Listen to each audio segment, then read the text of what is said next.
Wait, $1,300?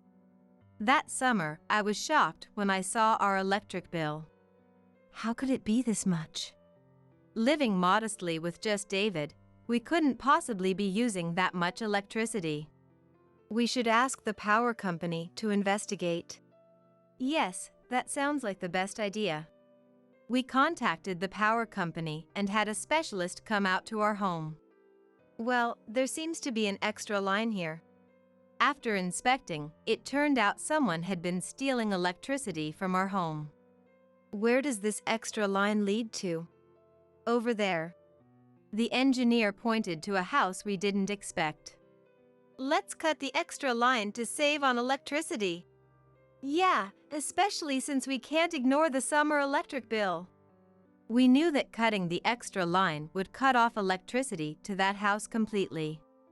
But we knew we were in the right, so we decided to have it cut. Wah! Right after the cut, a scream echoed throughout the neighborhood. I, Samantha, am a 58-year-old who helps my husband, David, with the office work for his construction business.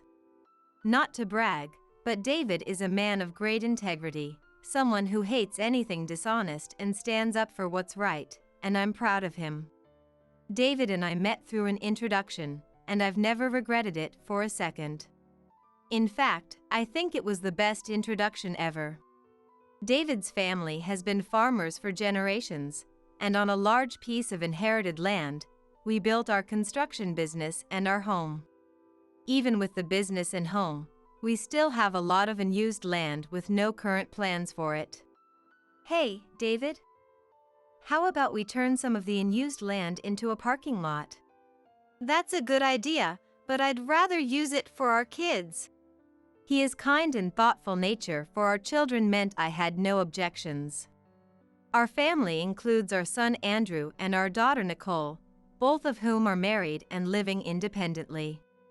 Andrew lives in a nearby apartment with his wife, Kayla, whom he met in college. Nicole works for a large construction company and married her coworker, Justin. They live in company housing with their 3-year-old daughter, Sarah, my beloved granddaughter.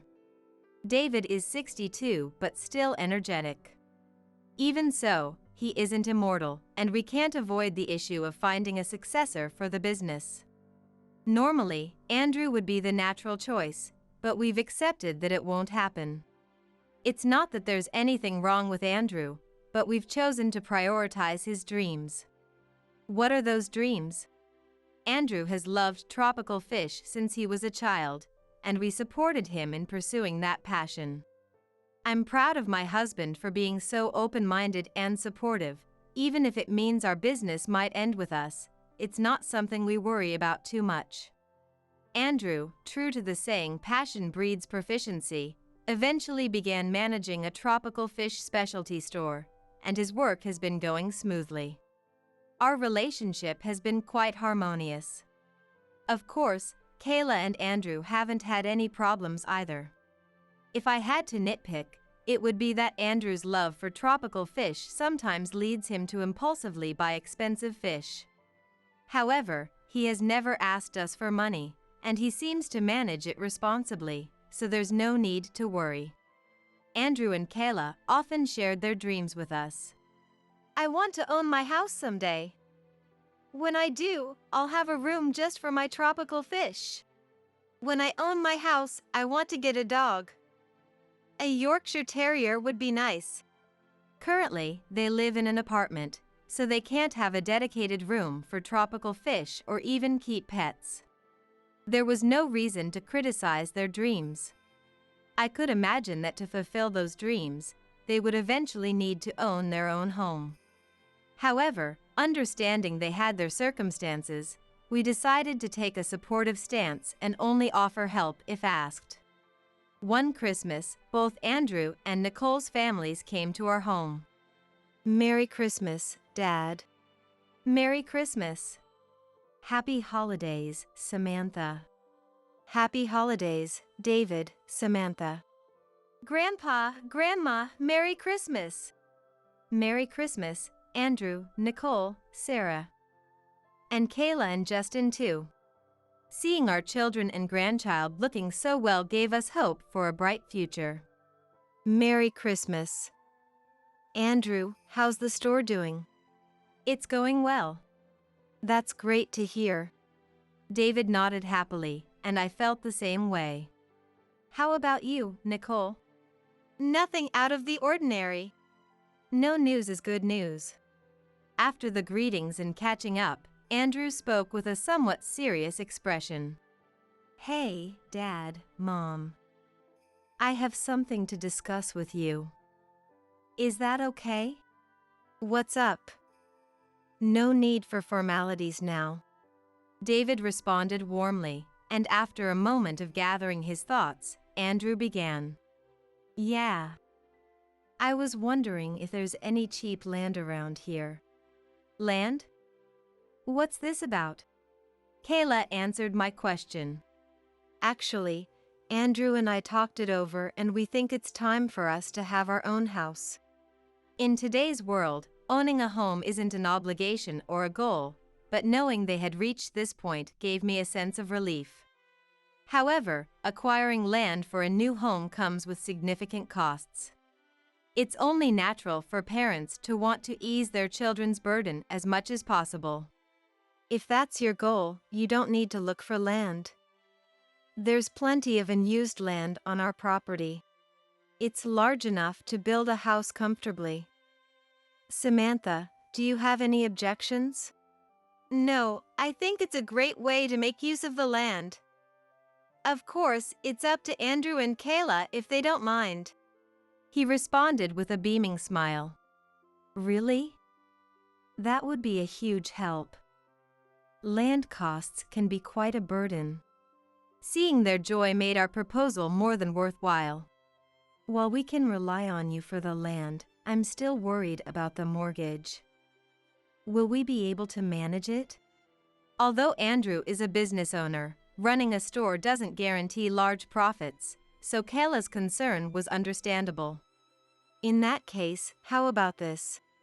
David suggested that our construction company and Justin's building company handle the construction. We would cover the costs up front, and Andrew and Kayla would repay us monthly, avoiding loan interest. Justin, do you have any issues with this? No, not at all.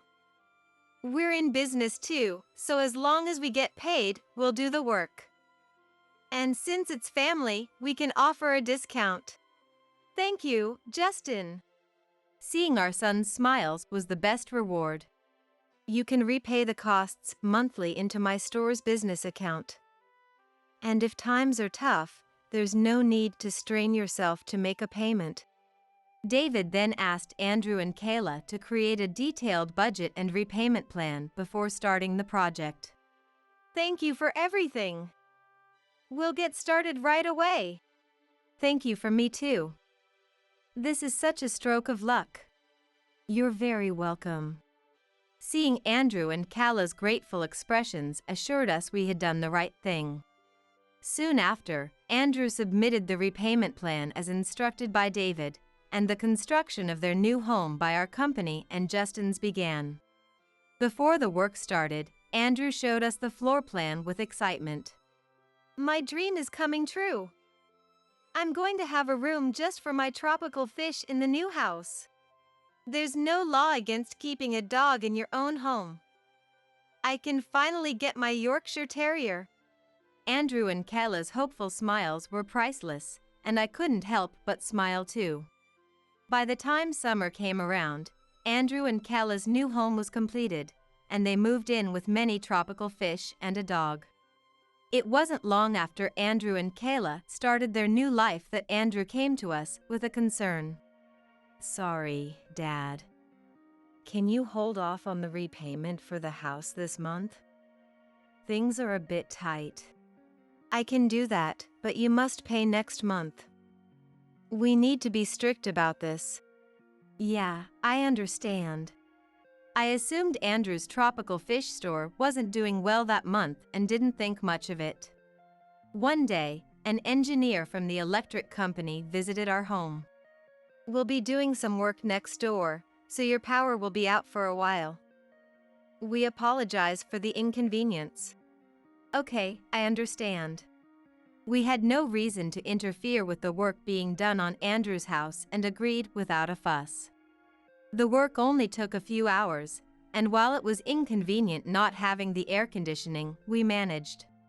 However, when we received our electricity bill that month, we were shocked. $1.3 thousand? What on earth is going on? Since our construction business was on a company account, this amount was outrageous for a two-person household.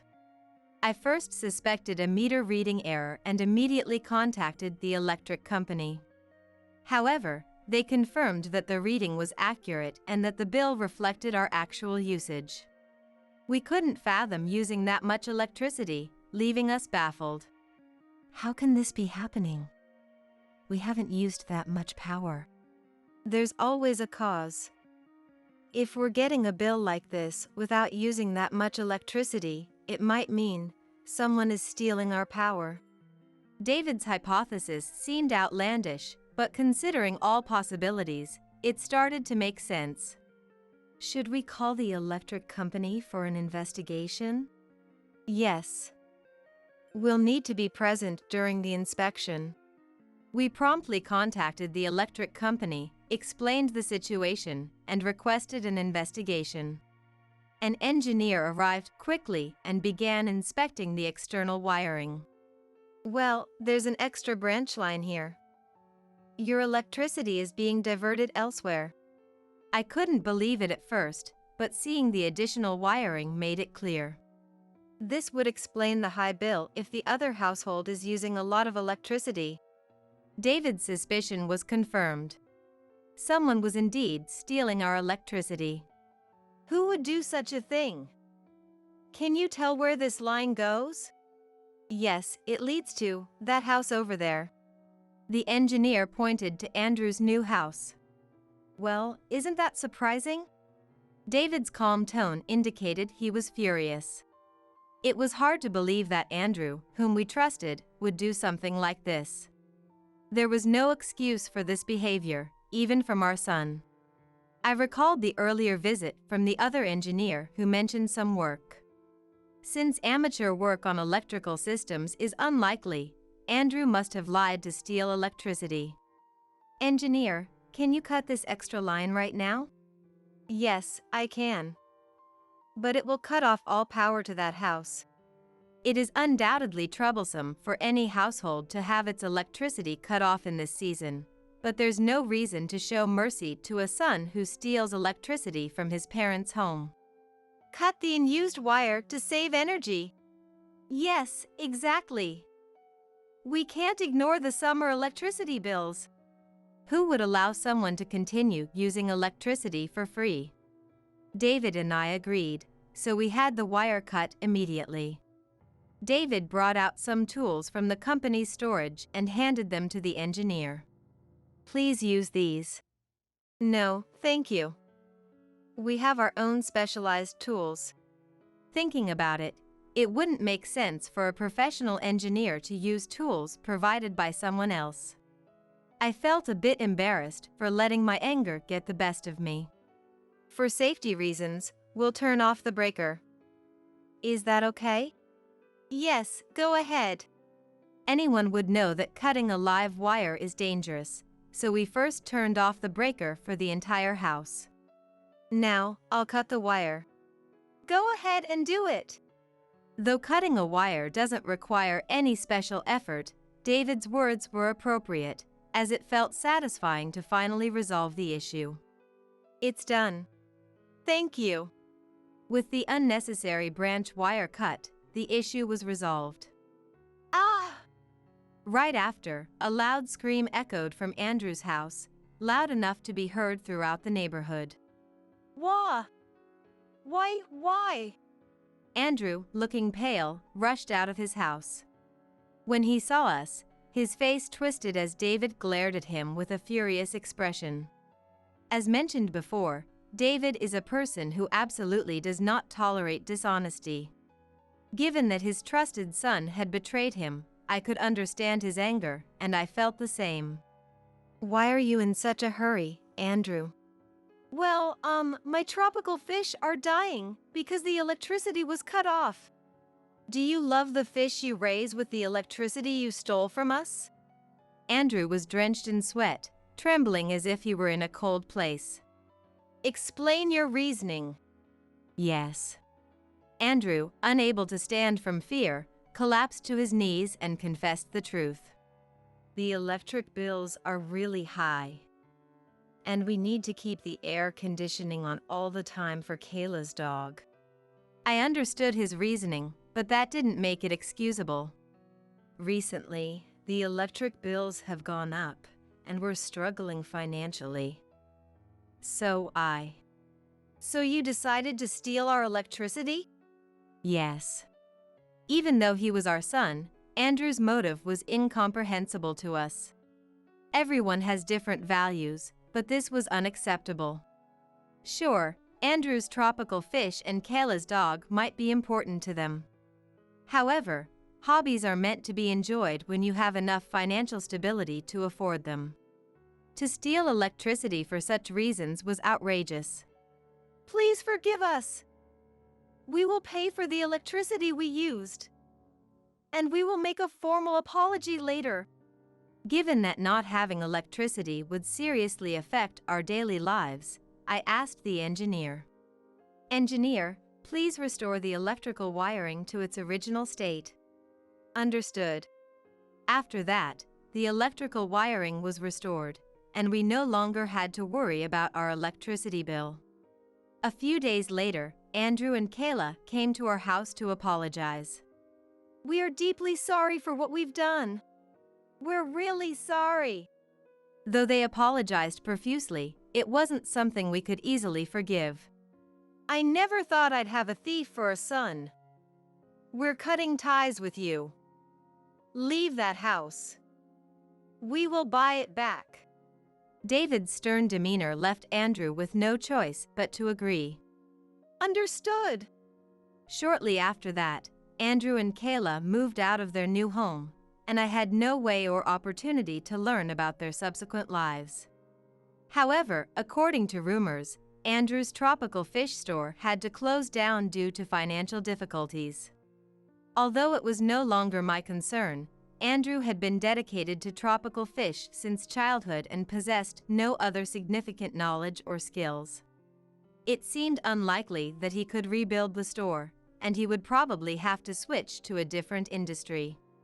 However, if asked what kind of industry that might be, I had no idea. Considering Andrew's single-minded focus on tropical fish, it might be unrealistic for him to start anew in a different field. Nevertheless, it was no longer relevant to me, and pondering over it was meaningless, so I decided not to think about it any further. Some time later, I saw a rare news story about a theft at an aquarium on TV. The culprit was Andrew. He confessed to stealing the fish for both personal enjoyment and for resale. Even if you put it in the best possible light, his deep love for tropical fish was no excuse for getting arrested. Is this what they mean by love being too much? I guess so. In any case, it was something unforgivable. Even if we showed our anger, it wouldn't erase Andrew's crime, and since we had already cut ties with him, we decided to leave the rest to the police. Incidentally, Andrew was later indicted and convicted in court, but that was of no concern to us. However, as if to balance out the bad with some good, shortly after Andrew and Kayla's issue was resolved, I received a call from Nicole. Hey, Mom? Guess what? We're expecting our second child. It was undoubtedly good news. But we're a bit in a bind. Our current company housing is barely enough for 3 of us. We need a bigger place to live. Well, I have a bright idea. Come over so I can explain it to you. Later, Nicole and her family came to our house, and we first celebrated the news of their second child. By the way, how's Andrew doing? It's so quiet next door. Nicole asked casually, and I realized I hadn't told her about disowning Andrew. Well, actually, I decided to explain the whole situation and its outcome to Nicole. That's terrible. I can't believe he would do something like that. Nicole's anger was natural and justified, and it seemed she needn't worry about anything else. Justin, just to be sure, do you have any expensive hobbies? Don't worry.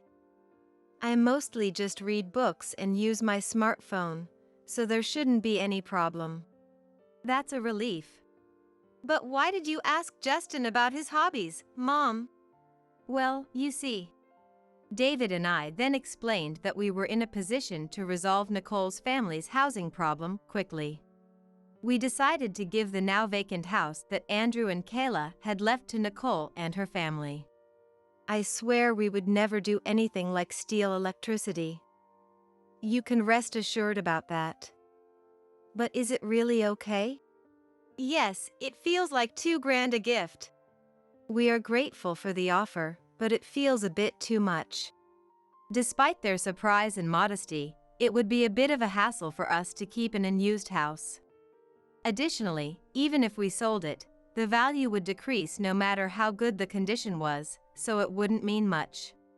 And more importantly, since it was on David's property, it would be awkward if someone else moved in. Please accept it without any reservations. Don't feel any undue burden about this. Yes, we're family, after all. Thank you very much. Justin's sincere gratitude reflected his good nature, making us feel reassured.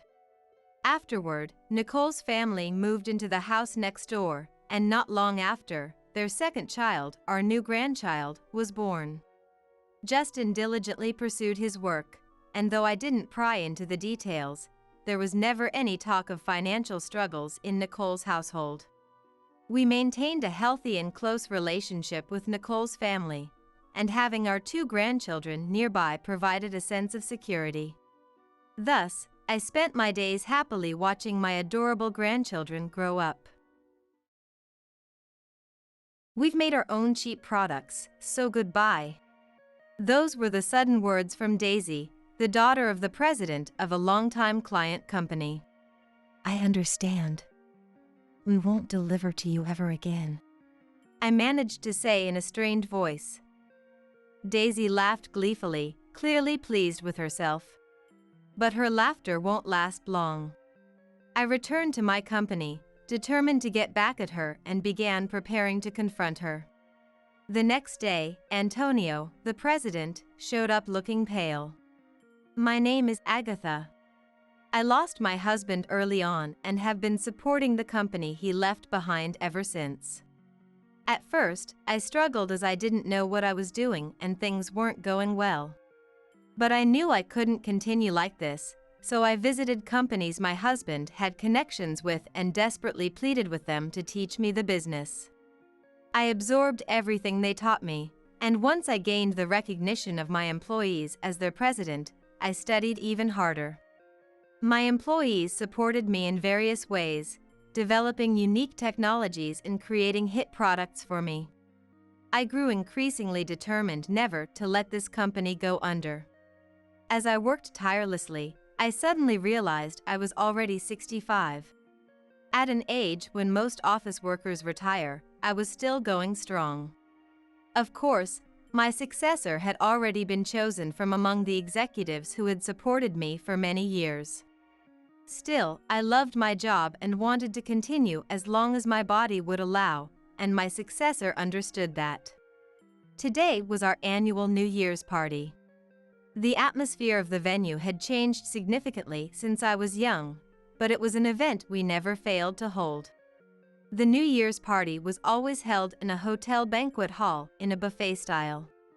As the appointed time arrived, the presidents of companies related to mine would show up. I was 65 now, so I had experienced my fair share of generational changes. The faces in attendance were a little different from last year, so I surveyed the room with a deep sense of nostalgia.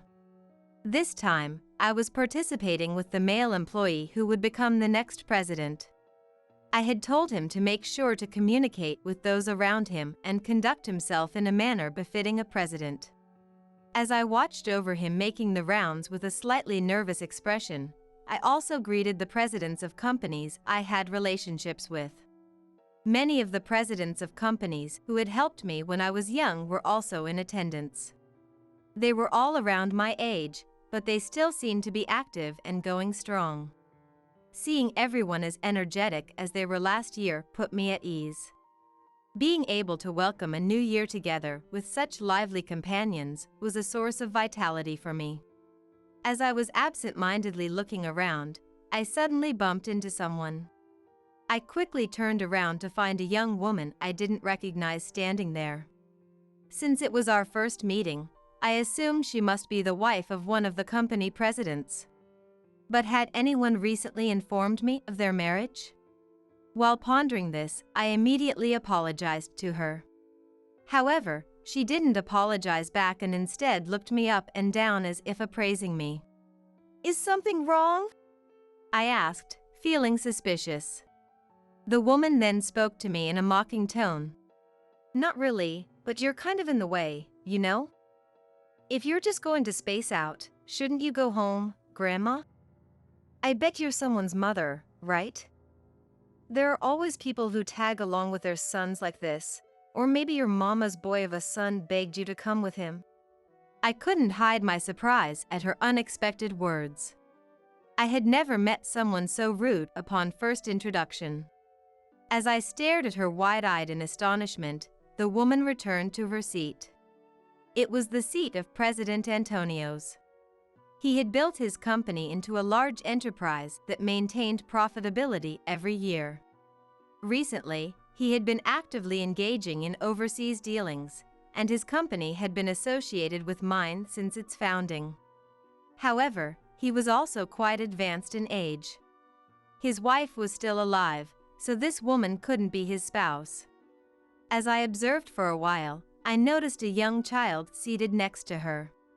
The child's face looked familiar, and I involuntarily let out an "oh" sound. That must be Martin, President Antonio's 5-year-old grandson he had mentioned before. Which would make this woman likely Daisy, President Antonio's daughter. I never imagined that the timid president's daughter would grow up to have such an overbearing attitude. After returning to her seat, Daisy soon began yelling at her son Martin. Apparently, Martin had started playing with the fork in front of him. "Seriously? You're going to be the president of a big company when you grow up. Why are you doing such childish things? Ah, that's dirty, stop it. Don't touch that with your bare hands." "I am sorry," Martin stammered. Martin stammered. "Don't cry. You're being too loud, hand it over. Are you saying you won't listen to Mom? Enough with your sniveling." She snatched the fork out of Martin's hand as she shouted at him. It's normal to scold children when they do something wrong, but her way of scolding seemed a bit rough even from an outsider's perspective. I rushed over to them without thinking. "You can't talk to him like that," I said. She glared at me out of the corner of her eye and clicked her tongue with an annoyed expression. "What, you're still here? Could you not interfere with how I choose to discipline my child?" Daisy was clearly hostile towards me. Even so, I firmly chided her. "But your child is crying, you know." At that moment, President Antonio hurried over. After greeting me, he immediately turned to her and began scolding her with a frown. "Daisy, calm down. It's only natural that Martin would cry if you get that angry. You're too soft on Martin, Dad. Kids won't understand unless you scold them a bit harshly sometimes." She said that and then snapped at President Antonio. "Don't butt in." Hearing those words, he fell silent with a troubled look on his face. Then, with the same perplexed expression, "I'm sorry for the commotion," he apologized to me. As I reassured him, saying, "Parenting is tough. I thought that he probably couldn't be too firm with his daughter due to his gentle nature. But as a father, shouldn't he properly scold her when necessary? I gazed at him with complicated feelings. In any case, Daisy can hardly be called a good mother. At this rate, her child might grow up to be warped.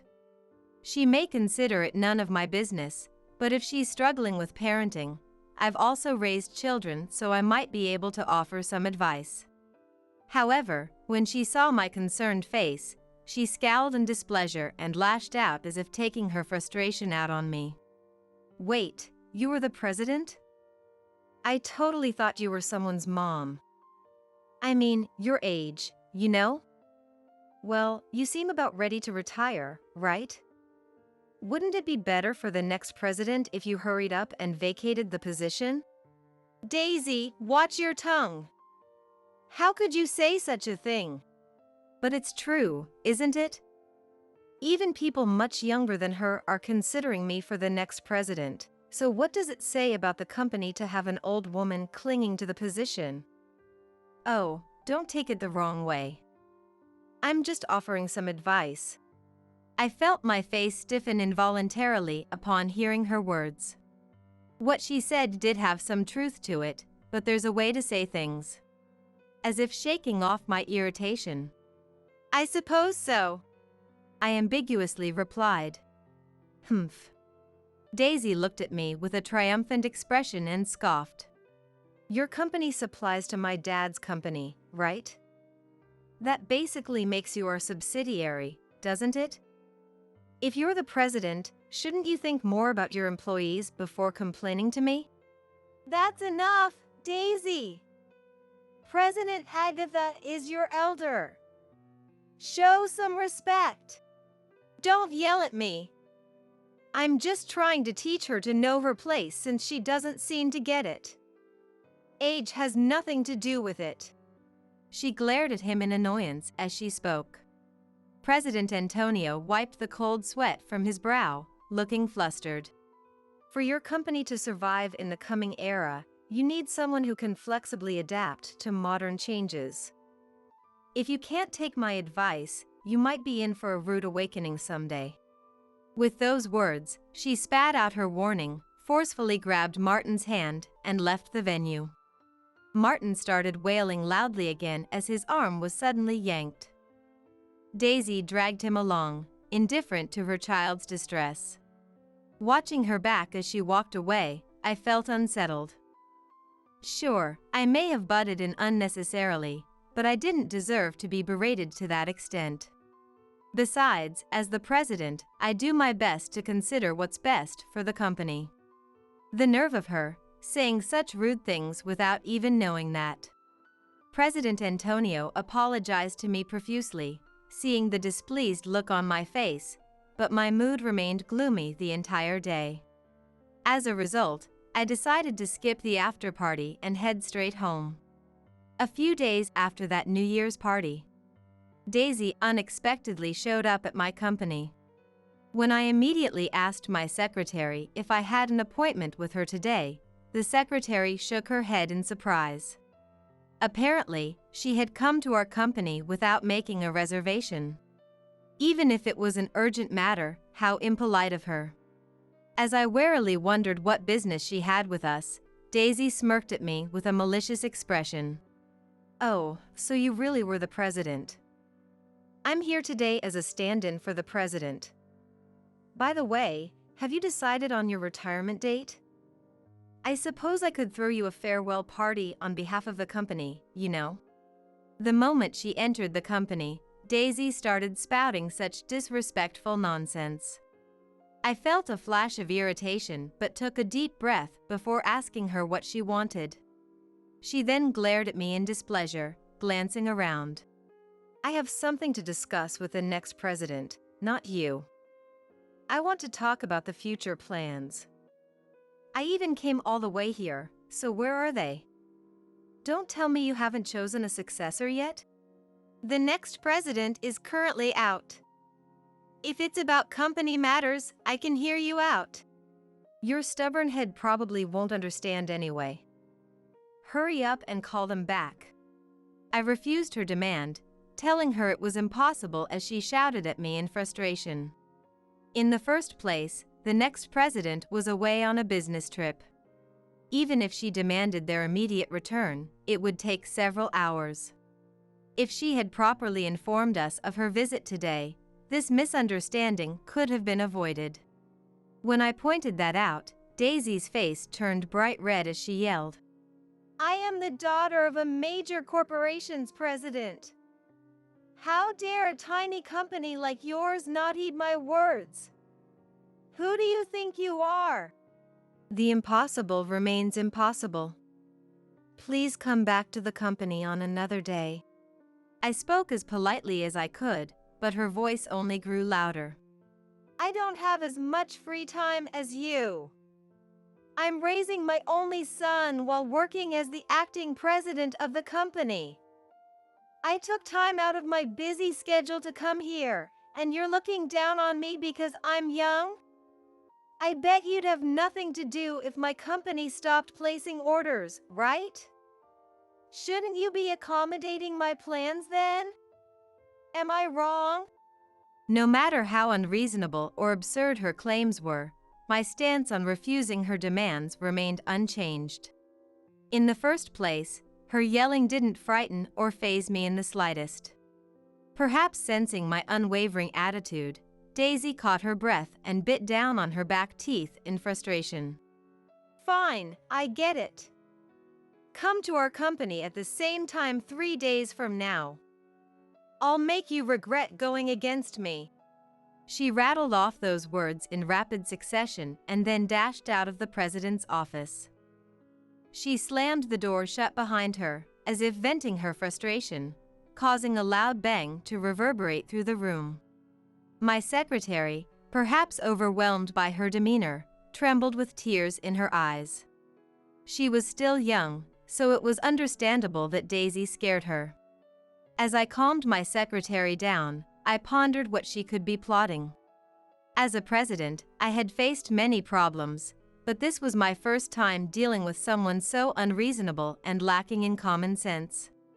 I might need to prepare myself to counter her, no matter what she threw at me. With those thoughts secretly in mind, I began to contemplate how to handle her next move. 3 days later, I headed to the president's office as Daisy had instructed. I had assumed President Antonio would be there as well, but when I entered the room with a bow, only Daisy was present. Sitting in the president's chair, she glared at me intently. Despite having done nothing wrong, it seemed I had completely earned her dislike. The discussion was unlikely to be a pleasant one. Thinking it unfortunate, I offered a gift as a conversation starter, but she accepted it only to thrust it at the secretary standing beside her, showing no interest. Before beginning the discussion, I asked where President Antonio was. At that, she grinned as if she had been waiting for the question. According to her, he had gone out to resolve some trouble and had left the role of president to her for the time being. By the way, my mother knows nothing about running a company, so that's why I'm serving as the acting president. You probably didn't know, but I'm incredibly capable. Managing a company is a piece of cake for me, Daisy boasted, puffing out her chest with a smirk. From there, her self-praise began. Apparently, after studying economics in college and teaching herself business management, Daisy had been working at her father's company as the next president. It was thanks to her achievements that her father's company was able to establish overseas dealings. She had even decided to pass the company on to her son when she stepped down as president.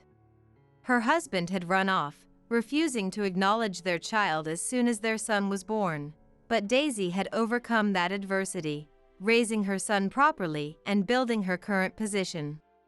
Everything I do is right. You complained about my parenting methods the other day, but that's none of your business. You've got some nerve. With those words, she concluded her personal story. I responded with a vague acknowledgement and tried to subtly appease her. To my surprise, she was incredibly easy to win over and beamed at me, saying, "I'm glad you understand. She seemed to take great pride in her accomplishments. I continued to subtly praise her as we carried on our conversation. At this rate, I thought she might be easy to handle. However, she turned out to be a more difficult person than I had anticipated. "So, what was the matter you wanted to discuss?" I prompted, and Daisy finally got to the point. Daisy mentioned that she had some concerns about the products my company was supplying. I wondered if there were any areas for improvement, but she silently handed me the documents she had in front of her. The papers detailed the compensation my company was receiving. I couldn't quite grasp her intentions, but I accepted the documents and skimmed through them. However, I couldn't find anything amiss. As I tilted my head, wondering what this was all about, she smirked. "We've started making our own cheap products, so goodbye." For a moment, I couldn't comprehend her words. Even so, I'm sure my eyes were wide with shock. Seeing my reaction, she laughed heartily, clearly enjoying herself. "This is what happens when you go against me. I was so pissed off that I had your company investigated, and what you're doing is nothing short of betrayal." "What on earth do you mean? Are you still going to play dumb?" "Fine, I'll spell it out for you. No matter how you look at it, your company's products are ridiculously overpriced, aren't they? You might have fooled my dad, but don't think you can fool me the same way." She mocked me with a triumphant look. I tried to argue back, questioning what made our products overpriced, but she firmly stated that her company could now produce them more cheaply and would be terminating our contract immediately. Her words left me flustered, and I racked my brain for a way to persuade her. This company was one of our biggest clients. If our contract with them was cancelled, our company would be in jeopardy. The employees who had believed in me and followed me might lose their jobs. I couldn't let that happen. With that strong conviction, I passionately explained how our products differed from those of other companies and what aspects President Antonio had appreciated, leading to our long-standing contract. However, Daisy refused to listen to reason. "Your company is outdated. Cost reduction is essential in the coming era. With people talking about high prices these days, this is for the benefit of consumers too. If you can't even understand that and keep up with the current situation, I think you should seriously consider stepping down as president for the sake of your company and employees." Daisy spoke in an exasperated tone, so I asked if President Antonio also agreed with the contract termination. She brushed it off as if it were irrelevant. "I'm the acting president now. I've been given full authority over this company. I'm sure my dad would support my decision." Then, she waved her hand dismissively as if there was nothing more to discuss. Her exceedingly rude attitude almost made me lose my composure and lash out in anger right then and there. "I'll bring the contract termination documents to your company tomorrow, so don't try to run away." Her words were laced with venom. I was about to resign myself to accepting the situation when a clever idea suddenly occurred to me. "I understand. We won't deliver to you ever again," I said in a strained voice. She became cheerful and showed a smile. Her laughter would be short-lived. I returned to my company and began preparing to confront her when she brought the documents tomorrow. She had been so insolent that she couldn't complain if she experienced a bit of pain. With that thought, I quietly waited for tomorrow to come. The next day, 5 minutes before my scheduled meeting with Daisy, I was wrapping up some paperwork when there was a knock on the door of the president's office, and my secretary's voice rang out. "Come in." I called out, and my secretary opened the door with her usual polite demeanor.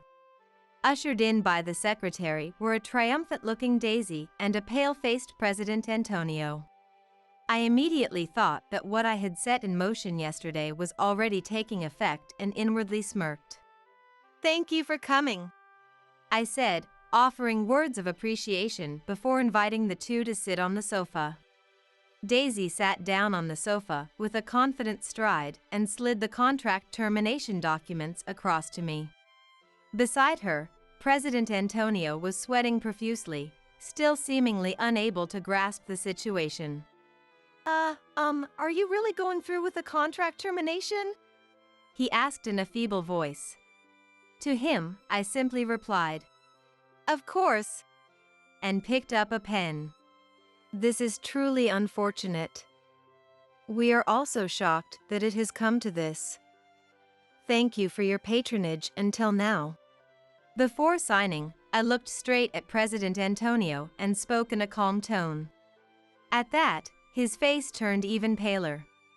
"Just sign it already," Daisy urged me, so I obediently signed the documents. Witnessing this, his face turned ashen, his eyes wide with disbelief.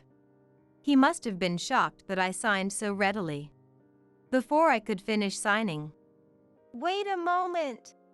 President Antonio cried out.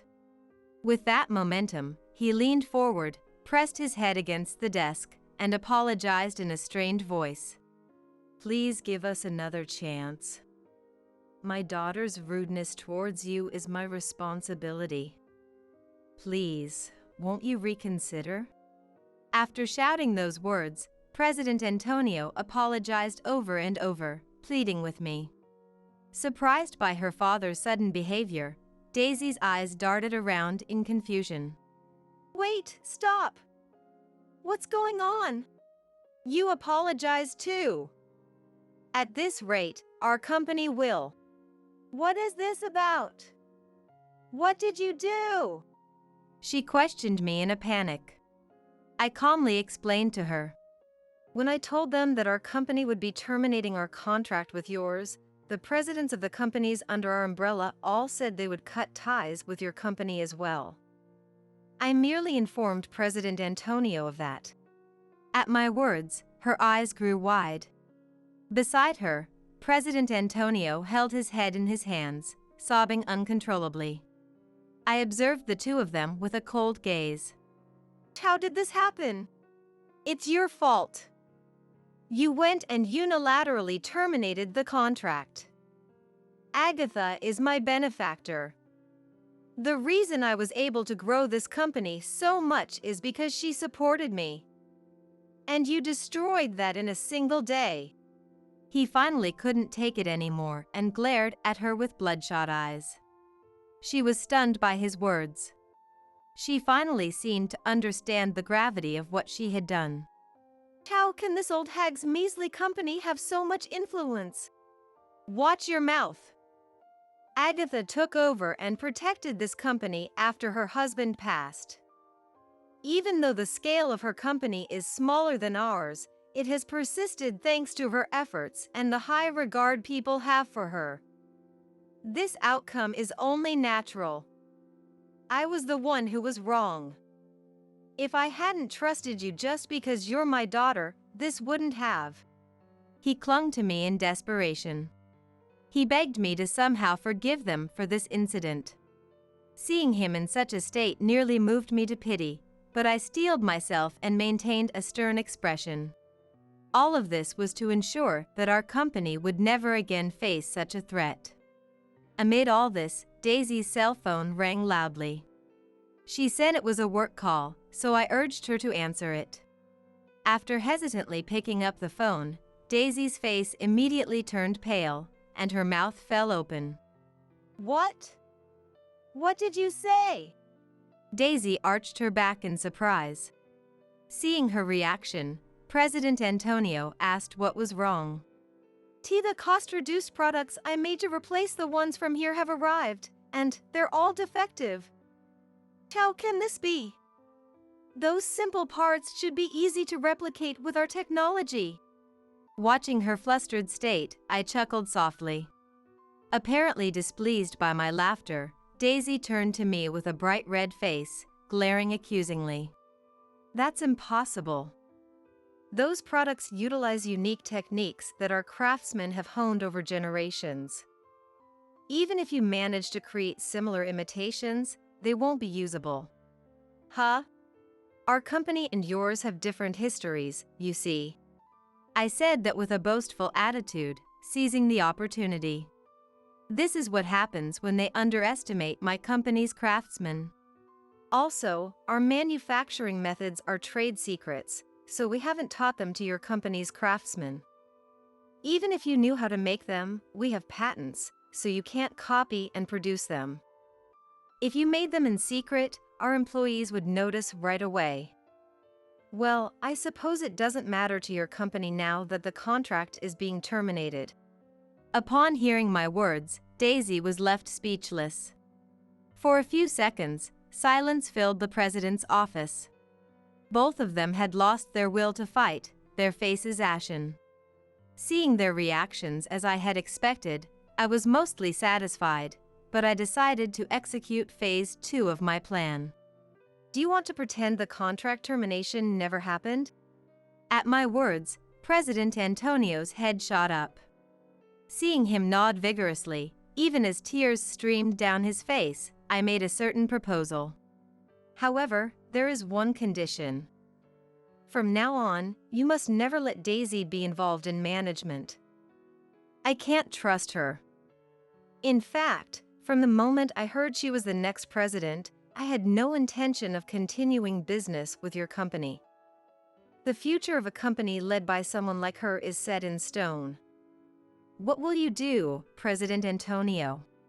Without hesitation. I understand, he replied. Hearing his answer, Daisy angrily confronted him. Why? I've been studying to take over the company. You know how talented I am, don't you, Dad? Who else is going to succeed you if not me? In the first place, you're the one who decided you were the next president on your own, right? I never intended to entrust the management to you. There's a woman among our company's executives who is more capable than you. I wanted to leave the company to her. But then you said you wanted to be the next president, so I... Don't tell me, that impudent woman? I absolutely won't accept that. It seemed she had forcibly claimed the position of the next president. I hadn't met the woman they mentioned yet, but she, biting her lip in frustration, spun around to face me. Don't tell me you did this because that impudent woman told you to. She cast unwarranted suspicion on me, but I shook my head. I don't know who that woman is. But President Antonio, if she's truly competent, I believe choosing her is the right path as a president. Through this incident, have you learned the consequences of being lenient just because she's your daughter? As I said that, he replied, I understand, while tears streamed down his face. What happened this time is unforgivable.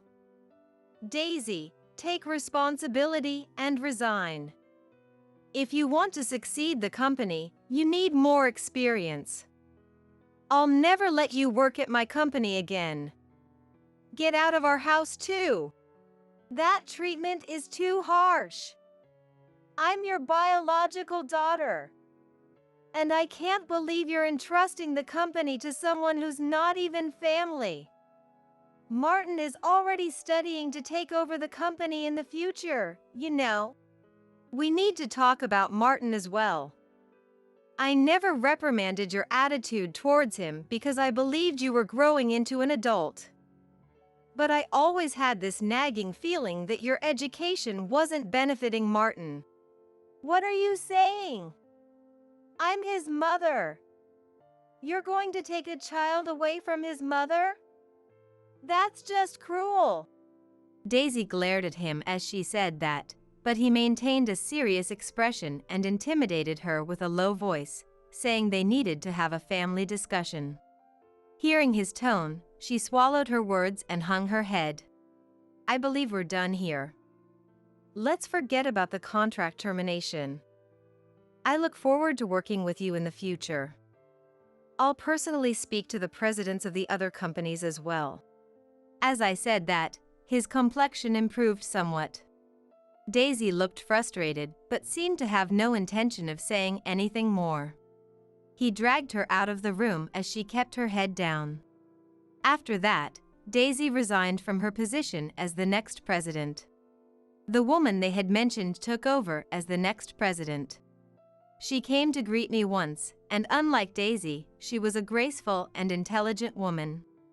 Apparently, she was really kicked out of the house and told not to return until she could support herself. After a thorough discussion about Martin, he chose President Antonio over Daisy. Daisy reportedly cried about being an unlucky parent, but it seems he had been constantly oppressed by her and found it painful. President Antonio empathized with Martin's feelings and decided to raise him. Even though her child was taken away, Daisy threatened, "I'll sue you." But with Martin's testimony, her lawsuit apparently didn't hold up. In the end, she was forced to leave the house and live on her own. The presidents under my company resumed their dealings with President Antonio. However, due to this incident, his standing took a significant hit. He was shocked to see his company's performance, which had been steadily rising, now stagnating. Furthermore, various plans Daisy had carried out at the company without permission came to light, resulting in billions in losses. It's unclear whether President Antonio's company can recover, but since he bears some responsibility, I hope he reflects deeply on this. My company avoided the contract termination and maintained its performance. In fact, as President Antonio desperately tried to regain his company's performance, we received a flood of orders from him, increasing our revenue even more than before. Moreover, an overseas company that had taken notice of my company directly proposed a business deal. By accepting that deal, my company successfully expanded overseas. Faced with rewarding work, our employees united and even succeeded in developing new technologies.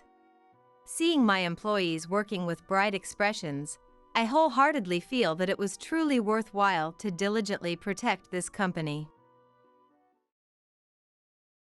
When I woke up, I was in the hospital.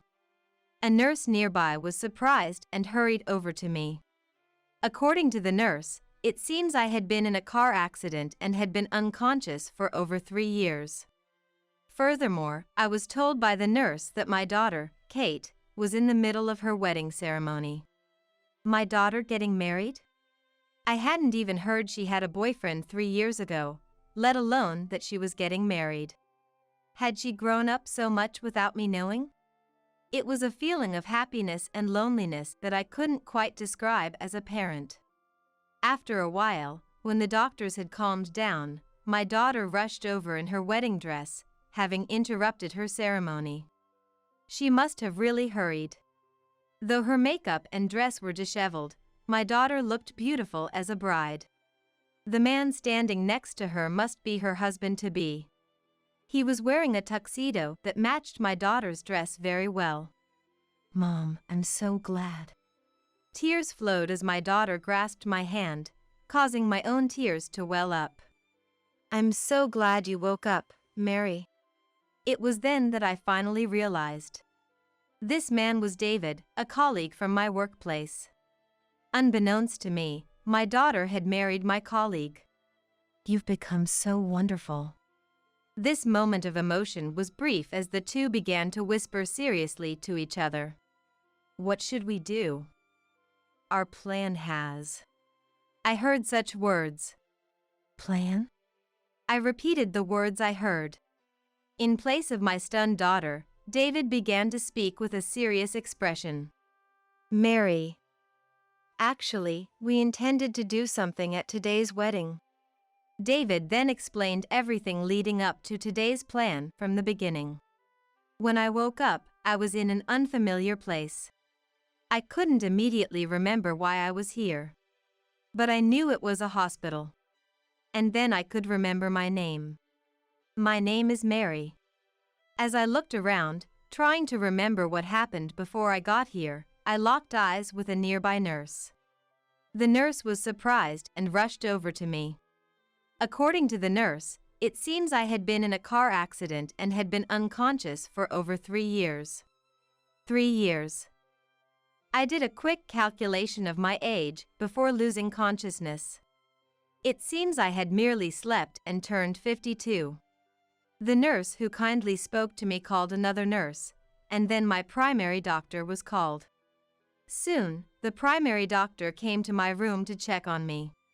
One nurse said, "We'll contact your family," and left the room. Another nurse informed me that my daughter, Kate, was in the middle of her wedding ceremony. From the doctor's rush, I could tell that my waking up was almost a miracle. But what about this? Kate is getting married? I hadn't even heard she had a boyfriend 3 years ago, let alone that she was getting married. Had she grown up so much without me knowing? It was a mix of happiness and loneliness I couldn't quite describe as a parent. After confirming there was nothing wrong with me, the primary doctor said, "I'm really glad you woke up," and showed me a smile before leaving the room. After the doctors had calmed down, Kate rushed over in her wedding dress.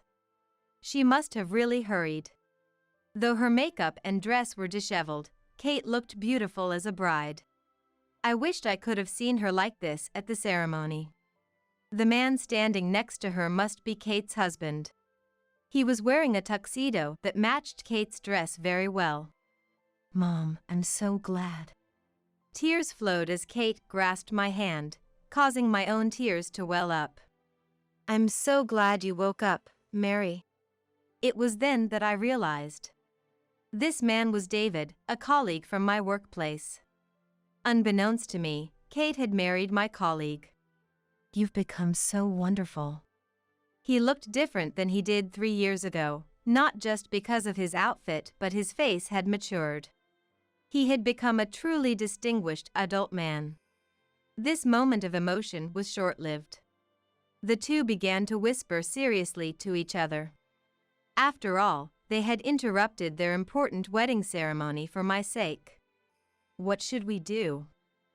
"Our plan has." I barely took in the content, but I heard those words. "Plan?" I repeated the words I heard. In place of my stunned daughter, David began to speak with a serious expression. "Mary, actually, we intended to do something at today's wedding." David revealed everything leading up to today's plan. The story goes back to before I had the accident. I met Tom, a year older than me, through business dealings with a client, and he pursued me passionately until we got married.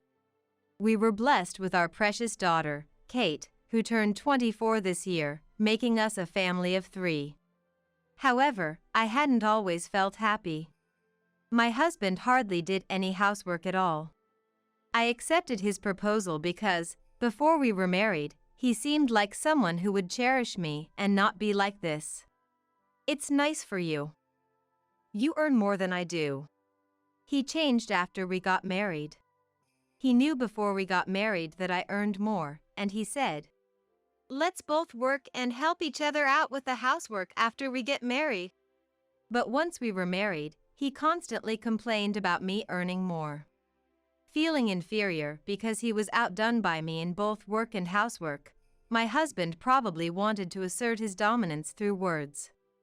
At home, he began to nag me persistently. "I wish you would stop saying things like that." At first, I tried to argue back and discuss things. However, no matter what I said, my husband would deny it and not accept anything I said. It was impossible to have a discussion with him. Gradually, I found arguing back tiresome and decided to just ignore everything. No matter what was said, I didn't argue back or show any sign of being upset. I thought he might stop if I didn't react, but instead, my silence seemed to give him free rein to say whatever he wanted. Yet knowing it was futile to argue back, I kept enduring, not letting his words disturb me. Then one day, I discovered I was pregnant. I was genuinely happy about being blessed with a child. "I want 1 boy and 1 girl." My husband used to say with a smile before we got married, and I thought he loved children and would help with parenting. So, I believed that once our child was born, my husband would change. But the reality was different. Even after Kate was born, His attitude didn't change, and I ended up managing work, housework, and now childcare, all by myself. However, divorce was not an option for me. Fortunately, my husband never became violent, nor was he ever verbally abusive towards Kate. And more than anything, I didn't want Kate to grow up without a father. Everything was for Kate's sake. With that single-minded purpose, I endured whatever my husband said. I wonder if my husband forgot about wanting 2 children. Since Kate's birth, my husband and I hadn't even slept in the same bed. Kate seemed to understand my feelings and grew up well-adjusted. Eventually, she graduated from college, found a job, and moved out. I was happy to see Kate become a respectable adult, but that's when the tragedy started. As soon as it was just my husband and me at home, his nagging intensified more than before. His overtime increased, and he spent less time at home, but his words towards me became more extreme. Due to stress and fatigue, I ended up crashing into a pole while driving and have been unconscious for 3 years. When Kate was informed about the accident, she left work early and rushed over. The surgery was successful, but the doctor said, "It's uncertain when she'll wake up, and it wouldn't be surprising if she passed away at any time." But the doctor said. Hearing that, Kate decided to take care of me and has been doing so ever since. As for my husband, he left all the caregiving to Kate and lived freely. Somehow, my husband maintained a good appearance outside, so he received courteous treatment from colleagues and neighbors who heard about my condition. It's always been like this. He's pleasant to everyone but me, liked by women in the neighborhood, and, from what I hear about his position and relationships at work, he wasn't regarded poorly. So, I was completely fooled by him before we got married. The way he acted after we got married was the real him. He wanted to be a good person outside, but at home, he wanted someone in a weaker position than himself, like a wife, to dominate. However, since I managed both housework and childcare, and eventually outperformed him in work, he probably felt the need to assert his dominance by saying whatever he wanted every day. Apart from my husband and Kate, the only other people who came to visit me in the hospital were my best friend Jane and my colleague David. Kate knows Jane is my best friend. I've had Jane over a few times, and during those visits, she met Kate. David came to visit 2 days after I was hospitalized, and that's when he and Kate had their first one-on-one conversation. "I'll come to visit now and then. Don't overdo it." Jane and David were considerate towards Kate. Indeed, Jane made sure to visit once every month or 2, and Kate was grateful for that.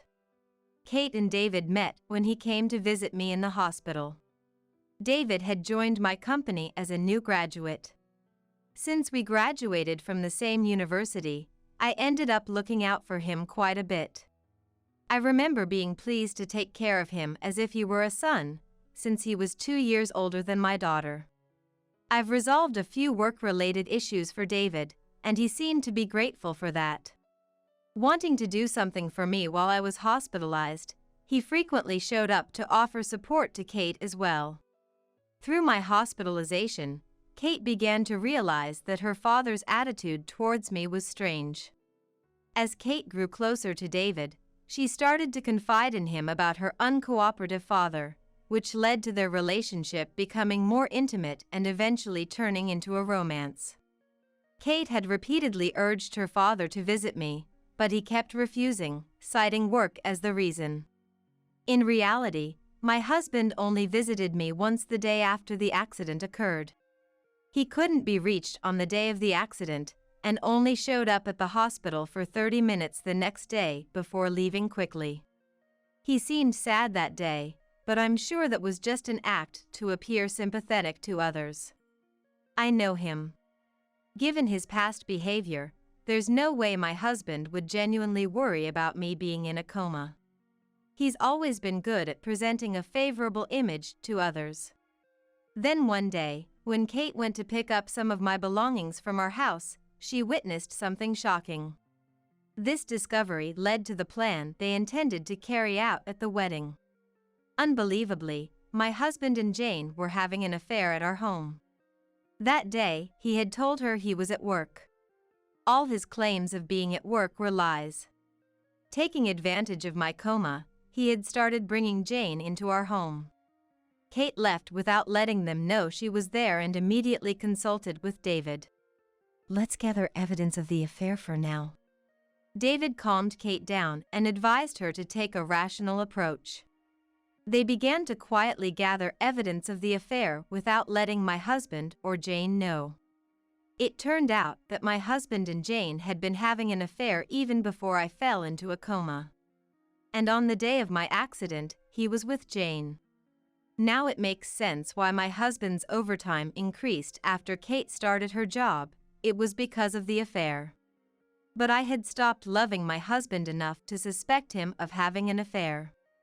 After I was gone, it seemed they planned to remarry using the inheritance from my parents that would go to my husband.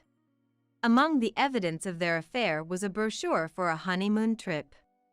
I had heard that they were waiting for the inheritance from my parents, who had passed away years ago and left a considerable sum to go to my husband. When I discussed it with him, "We'll save this for an emergency," I had said. If I were gone, all the inheritance would go to my husband. The thought of him using that for his remarriage to Jane was horrifying. Kate and David had gathered enough evidence of the affair, employing a detective as well. 2 years after I fell into a coma. Considering everything with Mary and David, I know it's been tough. But I'll always be here to support you. Marry me. David proposed to Kate, and they got engaged. Simultaneously, David came up with a plan. "Let's show everyone the evidence of Tom and Jane's affair at our wedding." Kate agreed to the plan, and they began preparing for the wedding. Unaware of such preparations, my husband and Jane continued to enjoy their affair, thinking I was none the wiser. Jane still visited me regularly, for reasons unknown. Was she looking at my unconscious face? Praying for me to disappear? It's distressing to think about. Kate didn't know how to act around Jane, who kept visiting despite her affair with Kate's father. It's bizarre to act normal around the woman having an affair with your father. Every time Kate saw Jane, she was reminded of her being with her father at home and felt the urge to yell at her. Yet, to ensure the success of their plan, she maintained her composure, pretending not to know anything. Apparently, Jane visited while David was there. That was the first time David and Jane met face to face. They only had a trivial conversation. Jane expressed concern for Kate and David, talked about me, and spent about 30 minutes chatting in the room. The atmosphere wasn't bad at all, sometimes even filled with laughter. "That woman is the mistress," David murmured after Jane had left. I think even from Jane's demeanor that day, David couldn't possibly imagine she was involved in an affair. Afterward, Kate and David discussed Jane. Jane was the same age as me but looked younger for her age. She dressed nicely, wore her makeup well, and took great care of her figure. A stark contrast to me, who had been too busy to care much for appearances. Not that I looked terrible, of course. I hadn't heard much about Jane's love life before. She married around the same time as me but ended up divorcing within 5 years. Her ex-husband didn't seem like a bad person. But I thought it wasn't good to delve too deeply into her divorce, so I never asked. And I had no idea about her romantic life afterward. However, Jane seemed to have a fulfilling work and social life, so she didn't appear eager to remarry. The fact that she would have an affair was shocking. Or perhaps her past romantic experiences had led to this. I can't and don't want to understand the mindset of someone who has an affair, but Jane and I had been close friends since college, for decades. It's a shame she was the only person I could call a best friend. The wedding preparations for the two of them were coming to a climax. If we play this at the end of the reception. Kate, looking at the finished tape, got a big nod from David. Their plan was to show a video of my husband's affair at the end of the wedding. Both my husband and Jane were invited to the ceremony and indeed attended that day. All that was left was to play the video. Kate and David imagined the faces of Jane and my husband when the video was shown. Neither my husband nor Jane could have imagined that their affair would be exposed to all the guests at the end of the wedding. This would be a great humiliation for both of them. Now, they just had to wait for the wedding day. The plan had progressed smoothly so far. The wedding began as scheduled, and the reception was nearing its end without any issues. Just before the video was to be played, the hospital called to say I had woken up. The wedding was immediately interrupted. Kate and David, still in their wedding attire, hopped into a taxi and came to the hospital, leading to the current moment. This is everything that happened while you were unconscious, Mary. David finished telling the story. My husband had an affair with Jane. After my whisper, no one spoke. In the silent room, I was left to ponder alone. Hearing the story wasn't enough for me to fully believe it. That my husband, not content with just nagging me, would have an affair with my best friend. How low could a person sink? I might have been oblivious, but of all people, the mistress was my friend Jane. If that's true, they're both insane. Having an affair right under my nose and enjoying it while I was unconscious is unforgivable. Unable to speak further, the door to the hospital room eventually opened. My husband and Jane appeared. I'm so glad you woke up. Truly. Jane was the first to rush to my side. My husband followed, feigning concern. Since Kate, David, and now a nurse who had just arrived were present, they were probably putting on a show. After the nurse, who accompanied my husband and Jane, left, I briefly greeted her and then turned to look at my husband and Jane. Somehow, I was able to think about my husband and Jane calmly. They were dressed too nicely, probably still in their reception attire. But considering Kate and David came from the same place, they took too long to arrive. 30 minutes too long. What could that mean? Could it be that they came together, regretting my awakening and taking their time? That thought disgusted me. Contemplating how they must have wished for my absence, I shook off Jane's hand. You! How dare you treat a friend who came all the way here like that? Jane, taken aback, said nothing. My husband stepped forward to defend her. Was this a woman's intuition? Seeing their interaction convinced me of their affair's reality. Kate, David, please kick these two out. Please. Jane looked confused, unable to grasp the situation, while my husband was just showing his anger. To them, I added more. I've heard about your affair. I've put up with everything until now, but it's over. We're getting a divorce. And Jane, you are no longer a friend or anything to me. Just a stranger. Please never show up in front of me again. Upon hearing these words, Jane glared back at me, revealing her true nature before my husband could react. You should have just left the money. You're just in the way of our happiness. Jane approached me with an expression I had never seen before. Kate stopped her, and David restrained my husband. You really think you'll be okay without me? You'll regret this.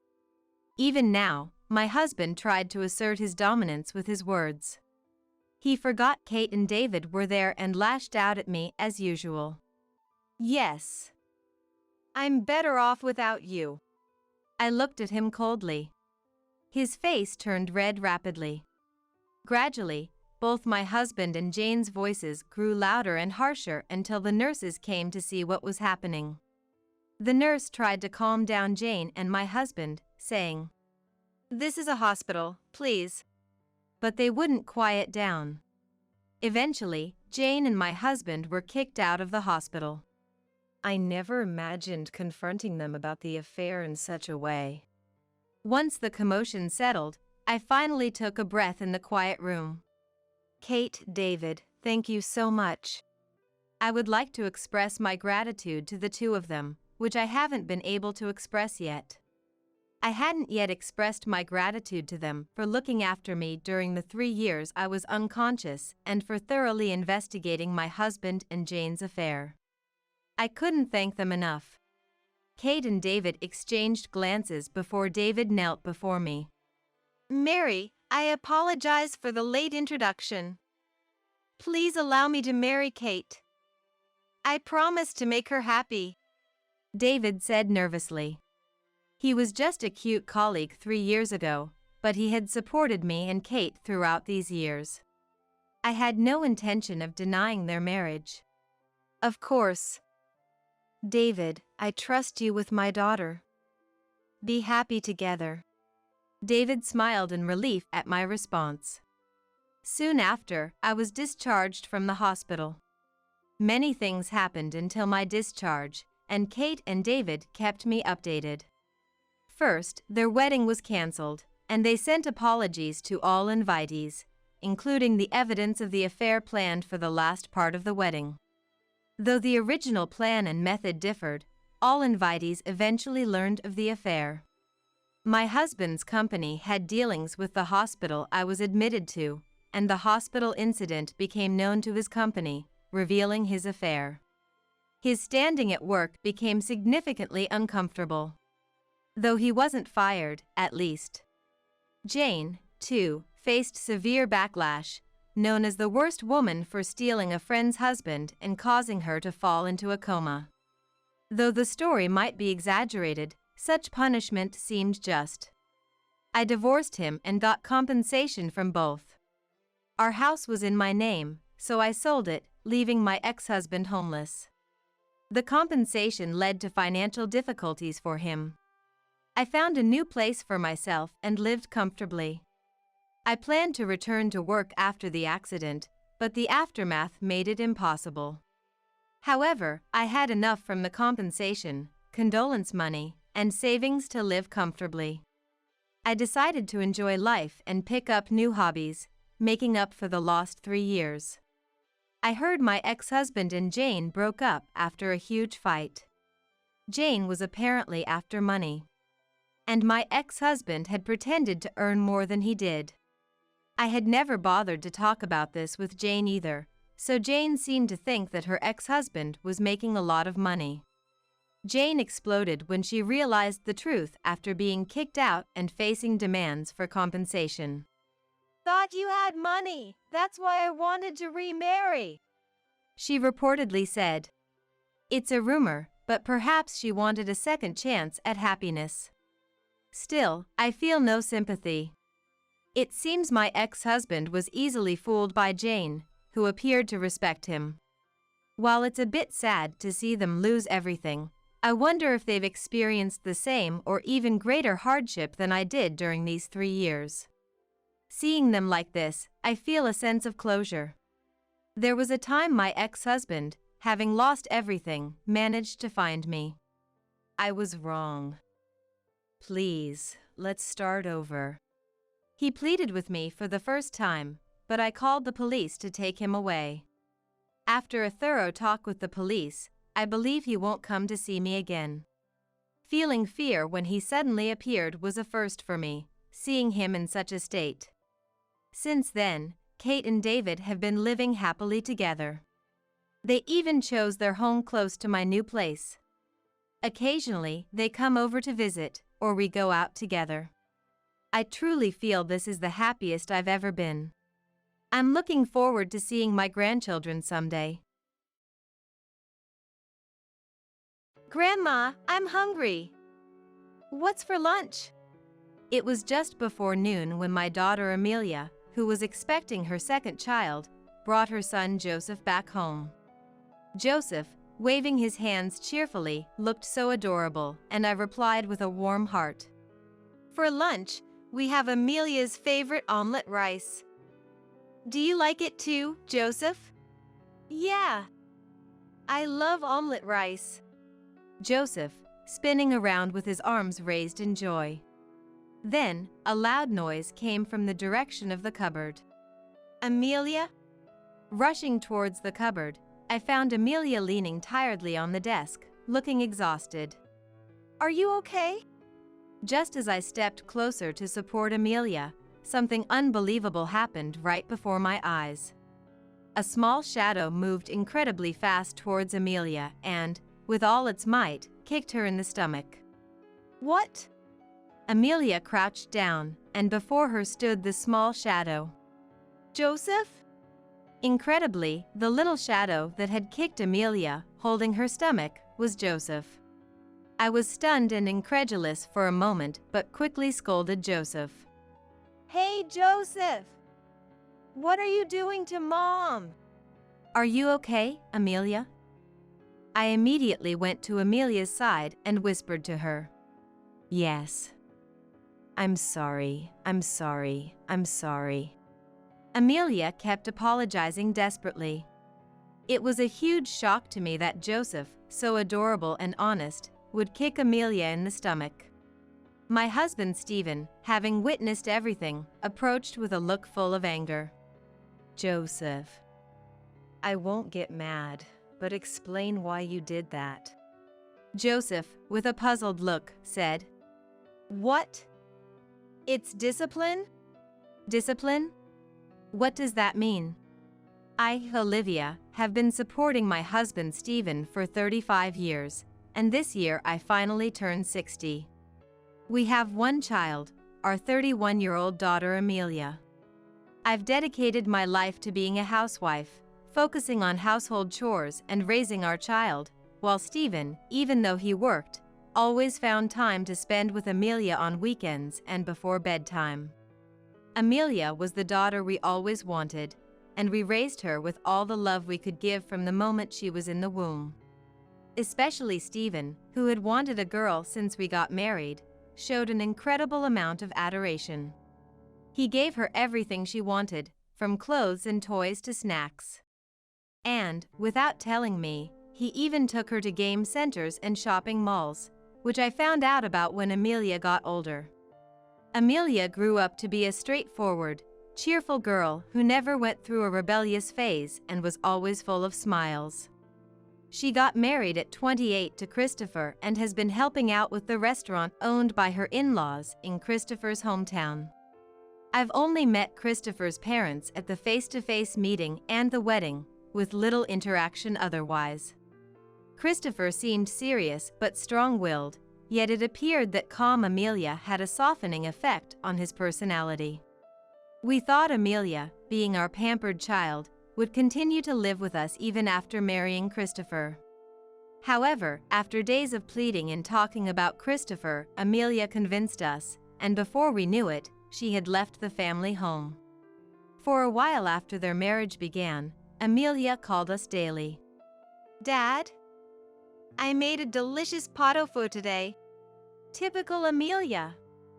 Your pot au feu is always delicious. Christopher is lucky to eat your wonderful cooking every day. Those simple exchanges filled our days with happiness, but they didn't last long.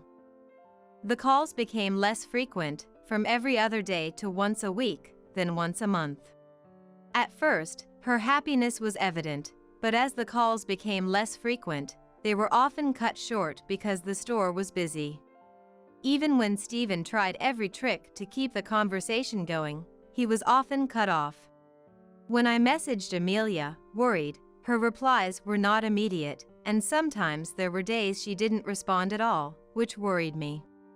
The birth of Amelia's first child, Joseph, was also communicated via message. However, after much pestering from Stephen and me, we finally met our much-longed-for grandson when Joseph turned 1, and since then, their visits home have been limited to once or twice a year. Despite feeling uneasy about Amelia's reluctance to come home when asked, time passed, and before we knew it, Joseph was old enough to start elementary school. We hardly heard from Amelia and her family, leaving us clueless about their lives. Stephen mentioned making several calls, but they never connected, much to his dismay. One evening, just after we finished dinner, the phone rang. Hello? Hi, Mom, is now a good time? Yes, it's fine. It was Amelia, calling for the first time in 6 months. Perhaps guessing from the look on my face, Stephen glanced over, prompting me to switch to speakerphone so he could hear too. I'm about to give birth and was thinking of coming home, but I wonder if it's an inconvenience? When did you get pregnant, Amelia? Stephen jumped up from his seat, as surprised by my words as I was by the news. Really, Amelia? Did I not mention it? My due date is the 23rd. We had no idea. Really? Sorry, but yeah, I got pregnant. I've chosen a hospital and went for a few checkups. Sorry for the after-the-fact approval. Despite the happy news, Amelia's voice sounded somber and hesitant. Is it really okay? I know you and Dad are busy, and I hate to be a bother. It seemed Amelia was more concerned about imposing on us with her return than the impending birth. A bother? You're always welcome here. Stephen eagerly replied before I could. That's right. We're always looking forward to you and Joseph visiting. Thank you. Then I'll be in your care. With those few words, Amelia ended the call. Amelia? Amelia? The abruptness left Stephen calling into the phone, but only the sound of the call ending responded. Is Amelia okay? Stephen gripped the phone, murmuring as if speaking directly to Amelia. Something was off with Amelia. I've never heard her sound so down. The joy of hearing our daughter's voice after so long was overshadowed by worry due to her uncharacteristically subdued demeanor. The following week, the day for Amelia and Joseph to return arrived. We went to the bus terminal early in the morning and waited eagerly. Soon, Amelia appeared, holding Joseph's hand. Amelia! Joseph! Stephen rushed over, waving enthusiastically. Mom, who is that? Joseph, noticing Stephen, didn't seem to remember him, having not met in over 3 years. That's your granddad, and I'm your grandma.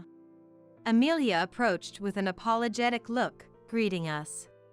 As they got closer, Stephen, trying to hide his shock at not being recognized, greeted them with a forced smile.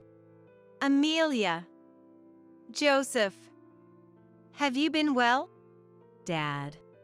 Amelia's face stiffened, perhaps reading Stephen's expression. And she whispered something to Joseph. Grandpa, Grandma will be in your care for a while. Of course. Your family, so feel free to rely on us as much as you need. It was clear Amelia had instructed Joseph on what to say, so Stephen responded reassuringly. It saddened us to think Amelia felt the need to be considerate towards us, her parents. Joseph, resembling a younger Amelia, seemed to be clingy, constantly seeking praise. Anyway, you must be tired after the long journey. No, it's okay. Yet, Amelia looked noticeably paler and thinner than before. Amelia, have you lost weight? Are you eating properly? Yes. Amelia averted her eyes and began rubbing her arms defensively, avoiding my gaze. Then, noticing Amelia wouldn't even try to meet my eyes, looking downcast, I harbored some doubts. Stephen seemed to notice our daughter's odd behavior as well, suddenly turning serious. Since it's been a while since you've come home, now is the time to be completely spoiled. Yeah, thank you. However, Amelia's hesitant response made Stephen and me exchange glances and tilt our heads in confusion. Arriving home and in an attempt to take a breather, I decided to make some herbal tea, and Amelia entered the kitchen offering to help. Amelia, you can rest, you know? I can do it too, it's okay. Amelia, somewhat forcefully taking a dishcloth and starting to wipe the dining table, had a faint sweat on her forehead. What's gotten into you, Amelia, being suddenly so independent? It was unlike her. She had never even shown a hint of defiance to me before, but now she was turning her back on me as if she had changed. It's nothing big. I've just come to understand the hardships of being a mom. While she diligently wiped, speaking indifferently, she seemed so likely to collapse that I had no choice but to make her lie down in bed forcibly. Mom, I'm okay. Lying down, Amelia said in a faint voice, making me feel even more anxious. Don't worry about Joseph. We're looking after him, so just try to get some sleep for now. I'm sorry. Before, she would face me with a sunflower-like bright smile, but now Amelia seemed like a different person, trembling and curling up small. It's not I'm sorry, it should be thank you. Yeah, thank you. I continued to gently and slowly stroke Amelia's shoulder. And perhaps due to accumulated exhaustion, she fell asleep in less than 5 minutes. Meanwhile, Joseph, seemingly overflowing with energy, was playing with a toy train with Stephen. Watching them with a smile, I reminded them. Make sure to tidy up after playing. Okay. Joseph energetically raised his hand in response. Good job on responding so well, Joseph. You're a good boy like Amelia. Laughing, I left Joseph with Stephen and went out to shop for lunch preparations. Deciding to shake off an unfocused anxiety, I thought today we'd have Amelia's favorite omelet rice. When I returned from shopping and it was lunchtime, Amelia had just woken up. Did I sleep a lot? Yes, you were sound asleep. What should I do? Her face turned even paler with a frightened expression. Is something wrong? Quick, we need to prepare lunch. Ignoring my attempt to stop her, Amelia moved towards the cupboard as if possessed. Her behavior, more suspicious than I had ever seen, made me feel an increasing sense of foreboding. Just then, Stephen and Joseph, tired from playing and hungry, came in. Grandma, I'm hungry. What's for lunch? Their waving hands looked so endearing, and I answered warmly. For lunch, we're having Amelia's favorite omelet rice.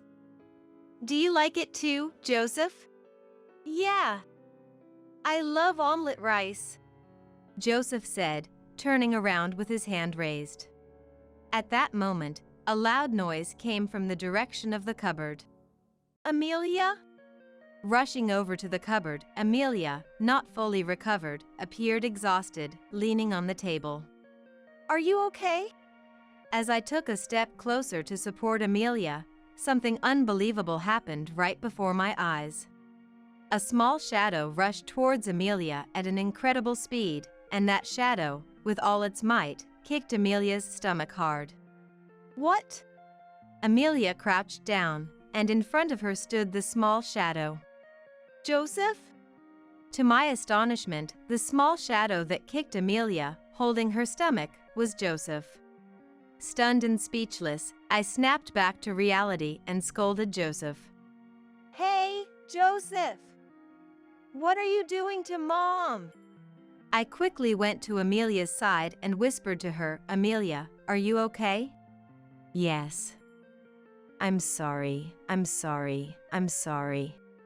For some reason, Amelia kept desperately apologizing. The sight of Joseph, so adorable and obedient before, kicking his mom's stomach was a huge shock to me. Stephen, having witnessed the whole scene, approached with an angry expression. Joseph. I'm not angry, but explain why you did that. Stephen tried to remain as calm as possible, but it was clear he was struggling to contain his anger, clenching his fists. However, Joseph looked puzzled. Huh? It's discipline, right? Discipline? I didn't understand what he meant, but first, I had to help Amelia. Amelia! Supporting her shoulders, which couldn't focus her eyes, I looked into her eyes. Amelia, what's wrong? You seem a bit off. At those words, Amelia shivered and collapsed onto the floor. Amelia, are you okay? Amelia continued to breathe heavily, clutching her stomach. Amelia. I gently touched Amelia's back. Feeling the warmth of my hand, Amelia's breathing slowly calmed down. I decided to keep stroking Amelia's back while keeping an eye on Stephen and the others. Joseph is a good, obedient child, and I felt there must be some reason behind Amelia's behavior. Joseph, what's going on? Joseph's face, on the verge of tears, looked up at Stephen, who was now red-faced and angry, unrecognizable from the person who had been playing with him just moments before. But Dad said. At Joseph's softly spoken words, Stephen's brow furrowed. Bursting into tears, Joseph continued. Dad said, it's Mom's discipline. What do you mean? When Dad's not here, and Mom messes up, he told me to discipline her.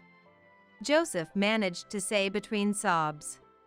If I don't discipline her, Mom will get scolded even more. That's...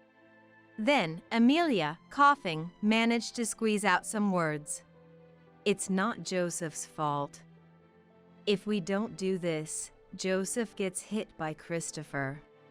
With those words, the bad feeling I had been harboring finally became clear. You've been enduring so much.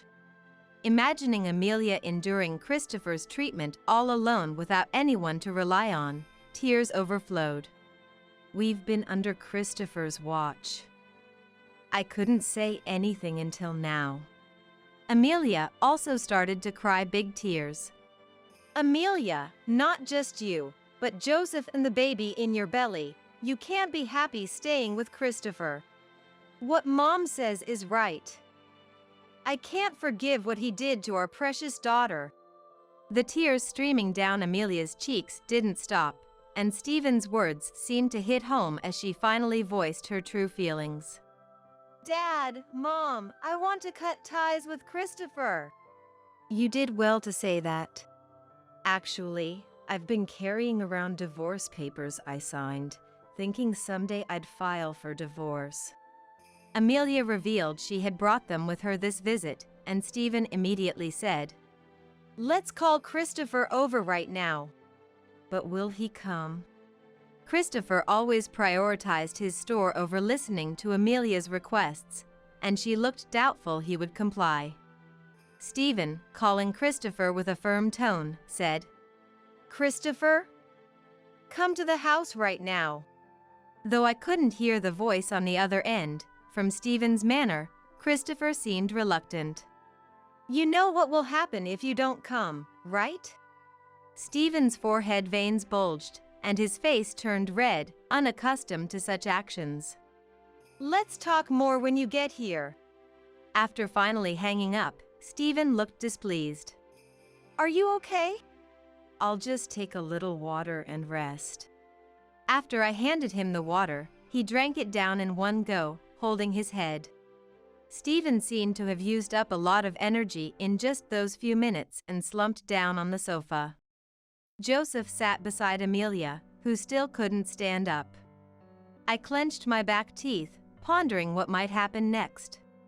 Hours later, Christopher arrived, his hair disheveled and dressed carelessly, with a sulky demeanor. Really? I have work, and now this all of a sudden. Seeing Christopher's attitude, as if he would attack Amelia the moment we weren't looking, Stephen, who had slightly recovered, spoke up. What you've done to our precious daughter. Ah. Christopher replied nonchalantly as if he had grasped something, then glared at Joseph. Without hesitation, Joseph stood in front of Amelia, spreading his small body as wide as he could. I disciplined Mom instead of Dad, so don't be mad at her anymore. Christopher slowly started moving towards Joseph and Amelia, prompting Stephen to step in front of the two. If you move even a step further, I won't hold back. At Stephen's deep, resonating warning, Christopher shook his head in annoyance, placing his hands on his hips. Blaming me for everything. What's wrong with disciplining a poorly performing wife? Christopher glared at Stephen with muddy eyes, showing no sign of remorse. This is why I hated spoiled princesses. Do you have any idea how much I've hurt my hands trying to educate this worthless wife?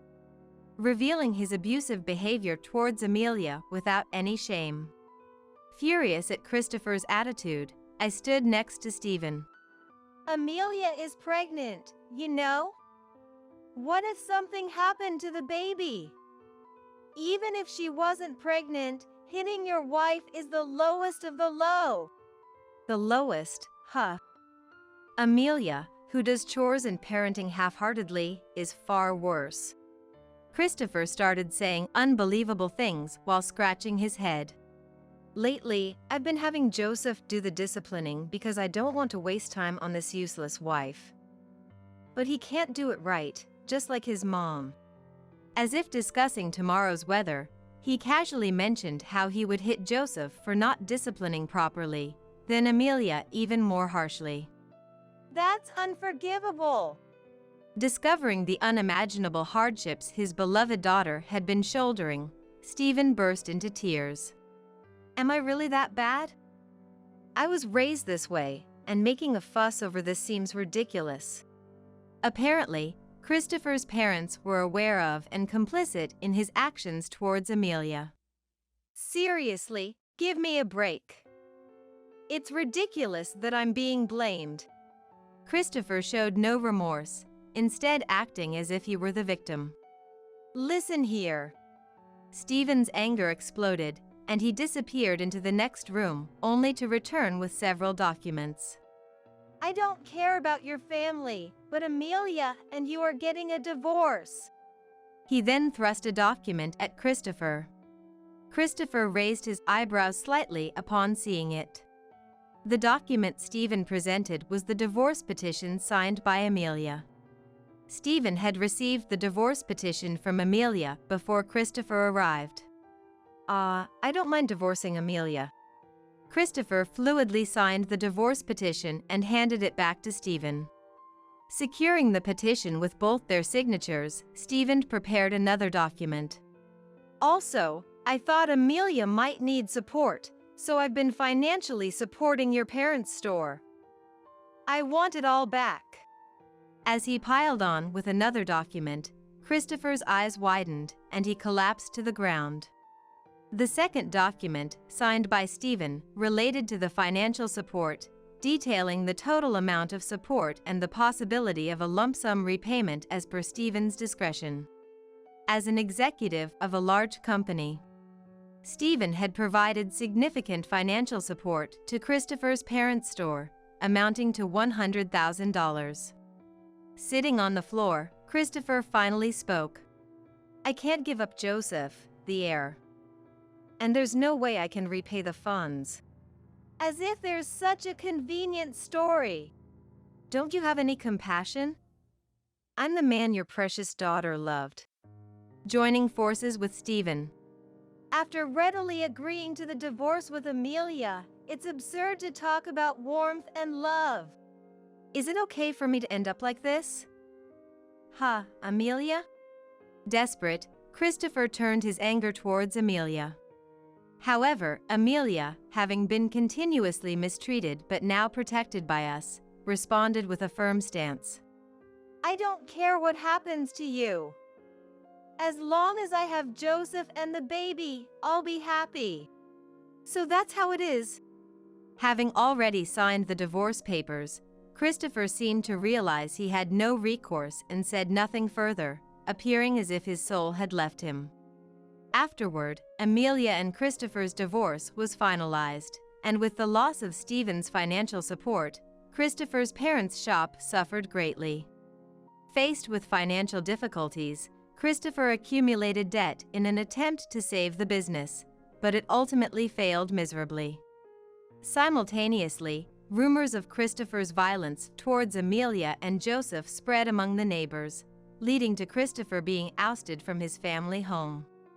Christopher has since been struggling to repay his debts, recognized as a violent man, working tirelessly day and night in a factory located in a remote area, far from his hometown. With Christopher out of the picture, Amelia, having gained custody of Joseph, returned to live with us. On a comfortably sunny autumn day, a healthy cry could be heard from the hospital room. Amelia, how is it? Stephen, as always, charged towards Amelia like a wild boar, prompting me to quickly calm him from behind. Dear, you'll startle the newborn with that kind of energy. Oh, sorry. Stopping in front of Amelia as if slamming on the brakes, Stephen flashed a smile as sweet as melted ice cream. She looks just like Amelia, a beautiful girl. Thank you. With a serene smile, Amelia looked completely relieved. That smile was indeed the full-bloom sunflower we knew Amelia could be. Mom! Joseph, who had been restlessly waiting, approached Amelia happily. Joseph, you're a big brother now, say hello. The baby, just ceased crying, gazed into Joseph's large eyes. I'm your big brother. The baby, grasping Joseph's tentatively extended hand, seemed to smile as if responding.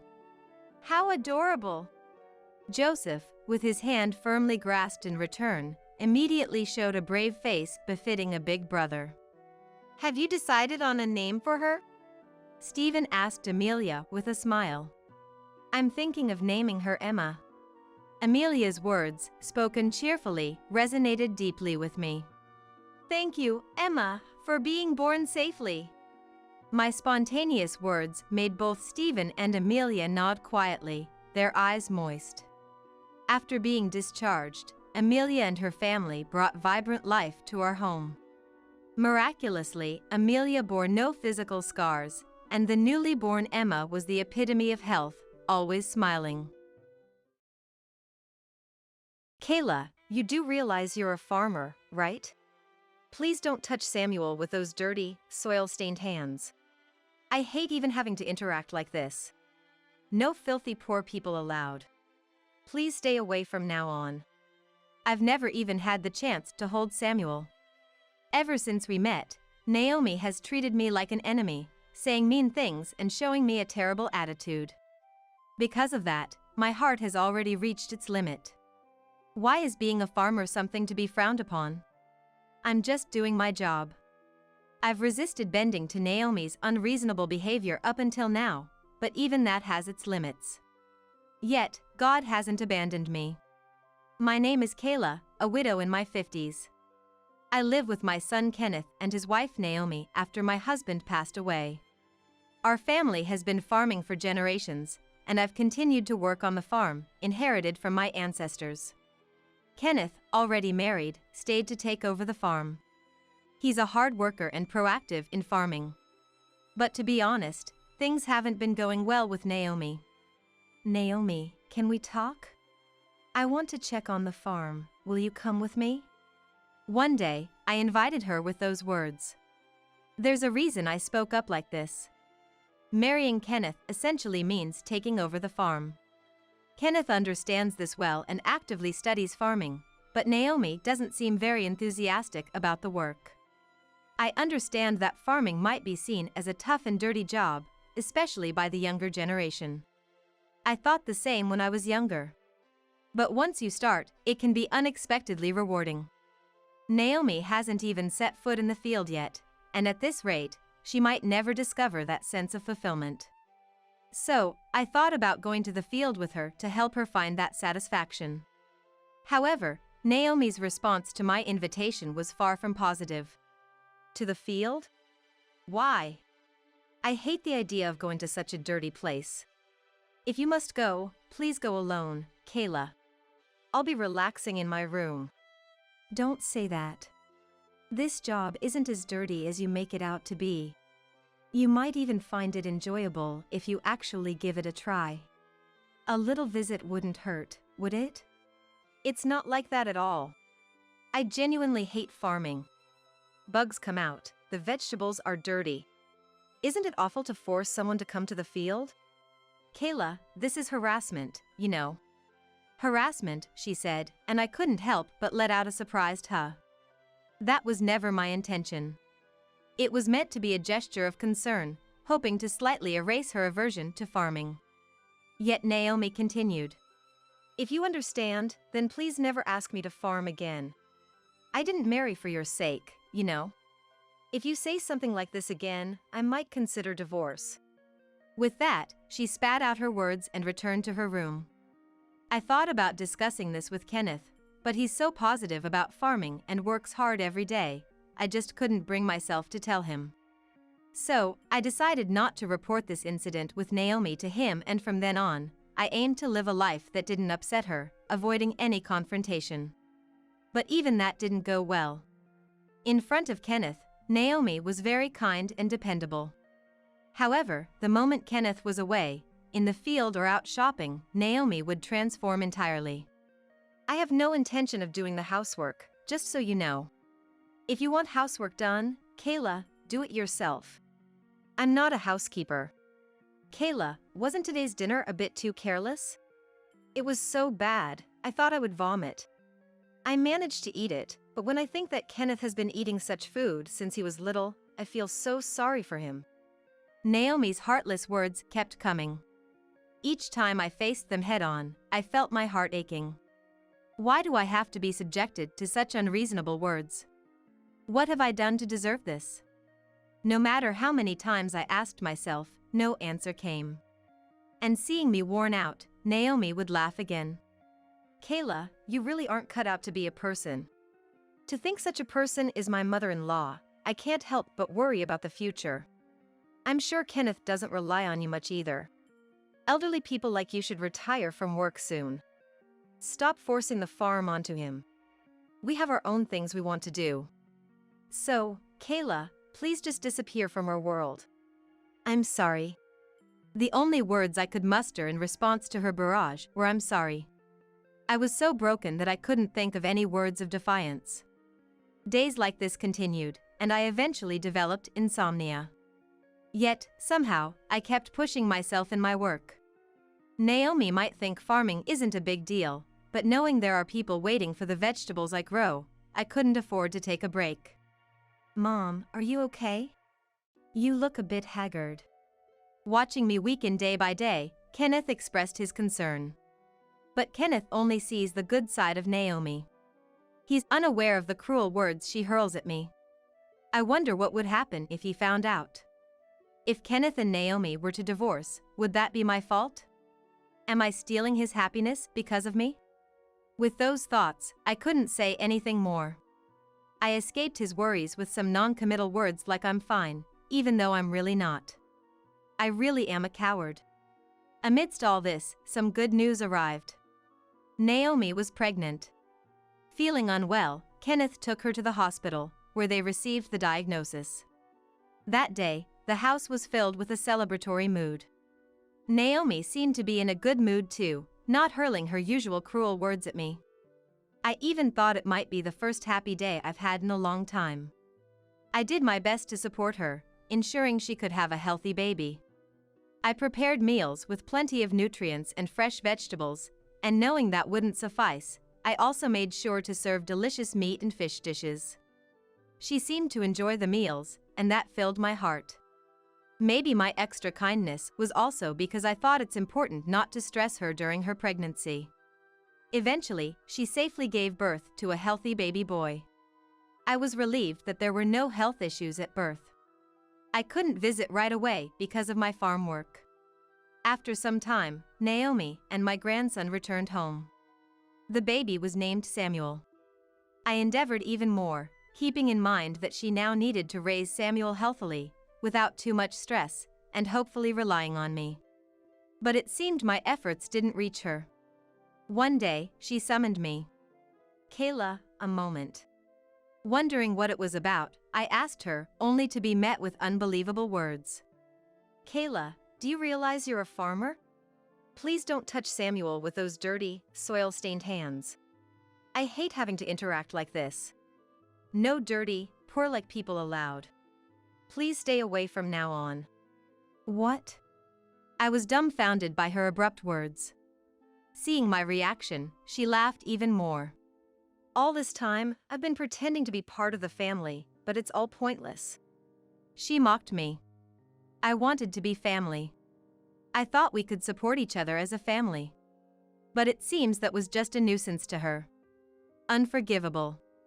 To dismiss all my feelings like this. What kind of person does that?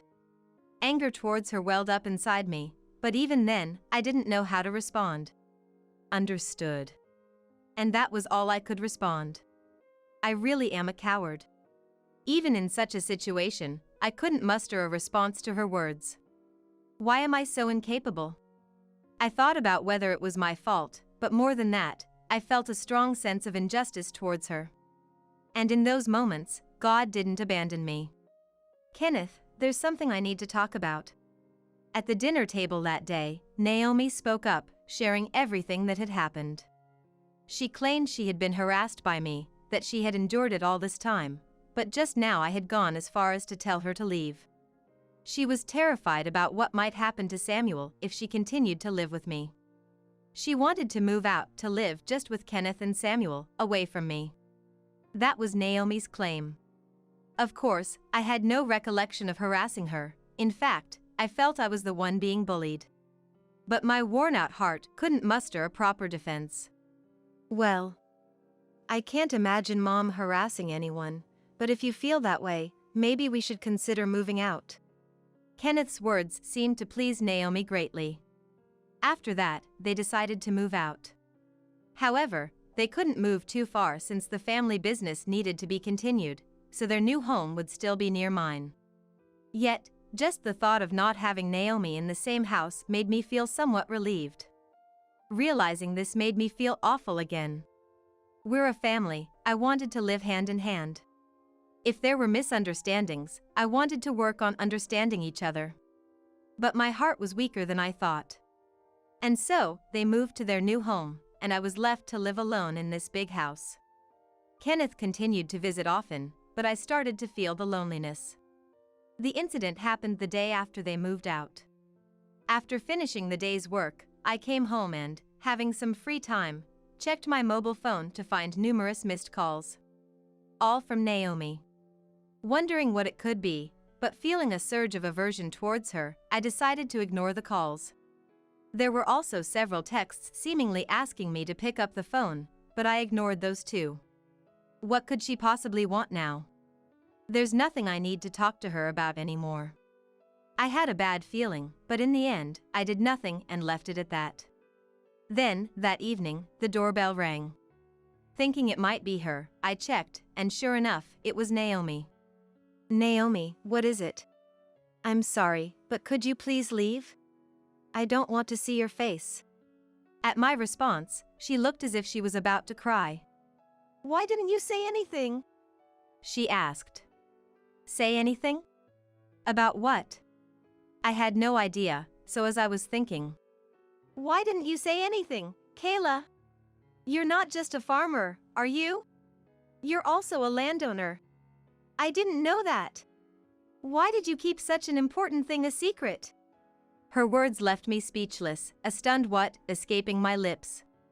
Indeed, as she said, my family has been a line of farmers and, simultaneously, landowners. My family has been managing this area's lands for a very long time. Most homes around here are built on land protected and leased by my ancestors. As a result, the locals and real estate agents managing these properties can't go against me. Many respect me for owning so much land. However, I had deliberately chosen not to mention this to her. She looked down on me just for being a farmer, and I thought she wouldn't be interested in my status anyway. It seems she found out through a certain incident. Kenneth and Naomi had moved to a recently built apartment where she noticed that their rent differed from that of their new friends. Their rent was significantly cheaper. Puzzled, she consulted Kenneth. Then, isn't it because the land belongs to Mom? He suggested. True to Kenneth's words, when they decided to move into this apartment, the real estate agent contacted me, offering to rent it out cheaply. I've been leasing lands to this real estate agency for a long time. some since my parents' days, establishing an inseparable bond. Faced with this unknown fact, she was taken aback. Though aware I was a farmer, she had no idea about the landowning. This revelation apparently panicked her. If you had told me, I wouldn't have behaved like that. I wouldn't have suggested moving out either. I would have definitely thought of getting along with Kayla. Why didn't you tell me? If you had, it wouldn't have come to this. I thought you weren't interested in that kind of thing, Naomi. Don't decide that for me. If I had known you were a landowner, none of this would have happened. In a panic at the doorstep, she grabbed her head and sat down. The commotion attracted the neighbors, their voices audible, making the situation embarrassingly uncomfortable for me. The moment she learned I was a landowner, she started blaming me like this. After demeaning me all this time, she now tries to take advantage of my position. Her opportunistic behavior was infuriating. And dealing with her in this moment felt like an incredibly troublesome time, prompting me to let out a heavy sigh. Then, she looked up in desperation and started apologizing profusely. Kayla, I'm sorry for the horrible things I said. It was a shock to me too. The thought that I wasn't relying on you made me feel down. I don't remember when, but you once said families should support each other, right? I think that's a wonderful idea. So why don't we support each other now? I want to make a real effort with you, Kayla. Naomi said that. Her words felt sincere, but it was also clear that it was all for her own benefit. Her frantic attempts to keep me close are solely because of my status as a landowner. She, who showered me with cruel words for being a farmer, changed her tune once she learned I was also from a landowning family. Dissatisfied with her behavior, I coldly dismissed her desperate pleas. No matter what you say, I no longer intend to join hands with you, Naomi. I remember every harsh word you threw at me. They haunt my dreams, and I still can't sleep well. Life became a bit more peaceful without you, and the thought of returning to that hellish existence disgusts me. Please, don't ever show your face to me again. I don't want to see you ever again. As I spoke, she hung her head, then pleaded even more desperately. Does this mean you won't even hold Samuel? You might dislike me, but Samuel is your grandson. Won't you look after him? Isn't it heartless to ignore your own flesh and blood? Unbelievable. I do feel sorry about Samuel. After all, none of this is his fault or Kenneth's, it's all her doing. But that's a separate issue. Once I've decided not to interact with her, it's inevitable that my involvement with Samuel will decrease. She, the very cause of this situation, still acts as if I'm the one at fault, which only adds to my disgust. Yet, she doesn't seem ready to leave. Seeing me fall silent, perhaps she grew desperate and threw more selfish words at me. Her expression was indeed one of utter desperation. I understand that what I did is unforgivable. I've done things that should anger you, Kayla, and for that, I'm truly sorry. But please, don't abandon me. My heart has changed. I'm filled with a desire to make things right with you. Let's stop this sad separation. We're family, we should support each other, filling in where the other falls short. I'll properly engage in the farm work, I promise. So, please forgive me. Her eyes were bloodshot, clearly desperate to cling to our relationship. The old me might have been swayed by her plea, offering kind words and striving to work together as a family. But now, she is nothing but a destructive force in my life, not a cherished family member. No matter how much she pleads or professes her desire to live together, my mind is made up. I've already given up on her. I'm sorry, but continuing with you is impossible. Your words have hurt me deeply, time and again. I can't endure that life anymore. Being tossed around by you is beyond my limit. Sure, I feel sorry for Samuel and Kenneth, but my heart can't take it anymore. That's... Naomi murmured. Please, don't involve me anymore. And that means forever. I don't consider you part of my family. So, goodbye. The doorbell rang several more times, but after a while, perhaps noticing the neighbor's stares, she finally went home. I never imagined she would come to me like this. All because of my position. But I couldn't call such a person family. The incident spread around the neighborhood and eventually reached Kenneth, leading to a massive argument between him and Naomi. He learned of her behavior towards me, became furious, and even brought up divorce. She desperately tried to avoid it, but once it went to court, the matter was settled. He successfully gained custody of Samuel. It seems she often left the child rearing to him, which might have impacted Samuel's character if it had continued. So, I believe this outcome is for the best.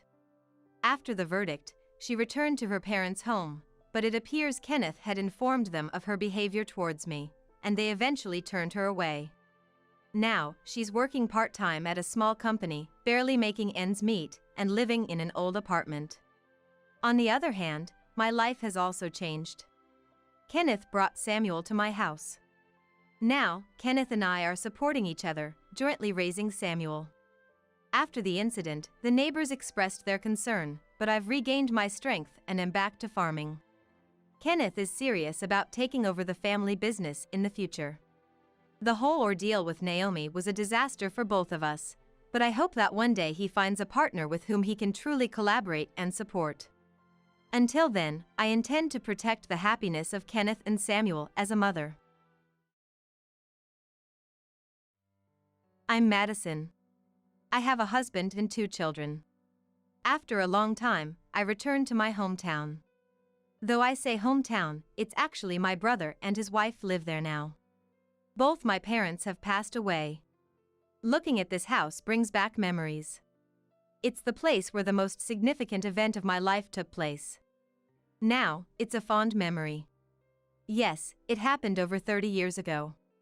I was 32 years old and was married to a different man than my current husband. My ex-husband, John, and I were the same age. We had been married for 2 years. We didn't have any children yet. We met at work. Back then, I was a temp worker, and when I was sent to my husband's company, he was the one in charge of my training. Initially, he was reliable and decisive, which is why I married him. But gradually, I've started to notice some unsettling things. The in-laws' house, while not exactly close, is at a distance we can manage to travel if we decide to, and occasionally, I get summoned to do this or that. Sometimes I'm made to clean or cook. I'm sent shopping, and even tasked with rearranging the rooms. It's pitiful for my son to have to eat such meals every day, is a common remark. John has 2 sisters, and they both live in the in-laws' house as well.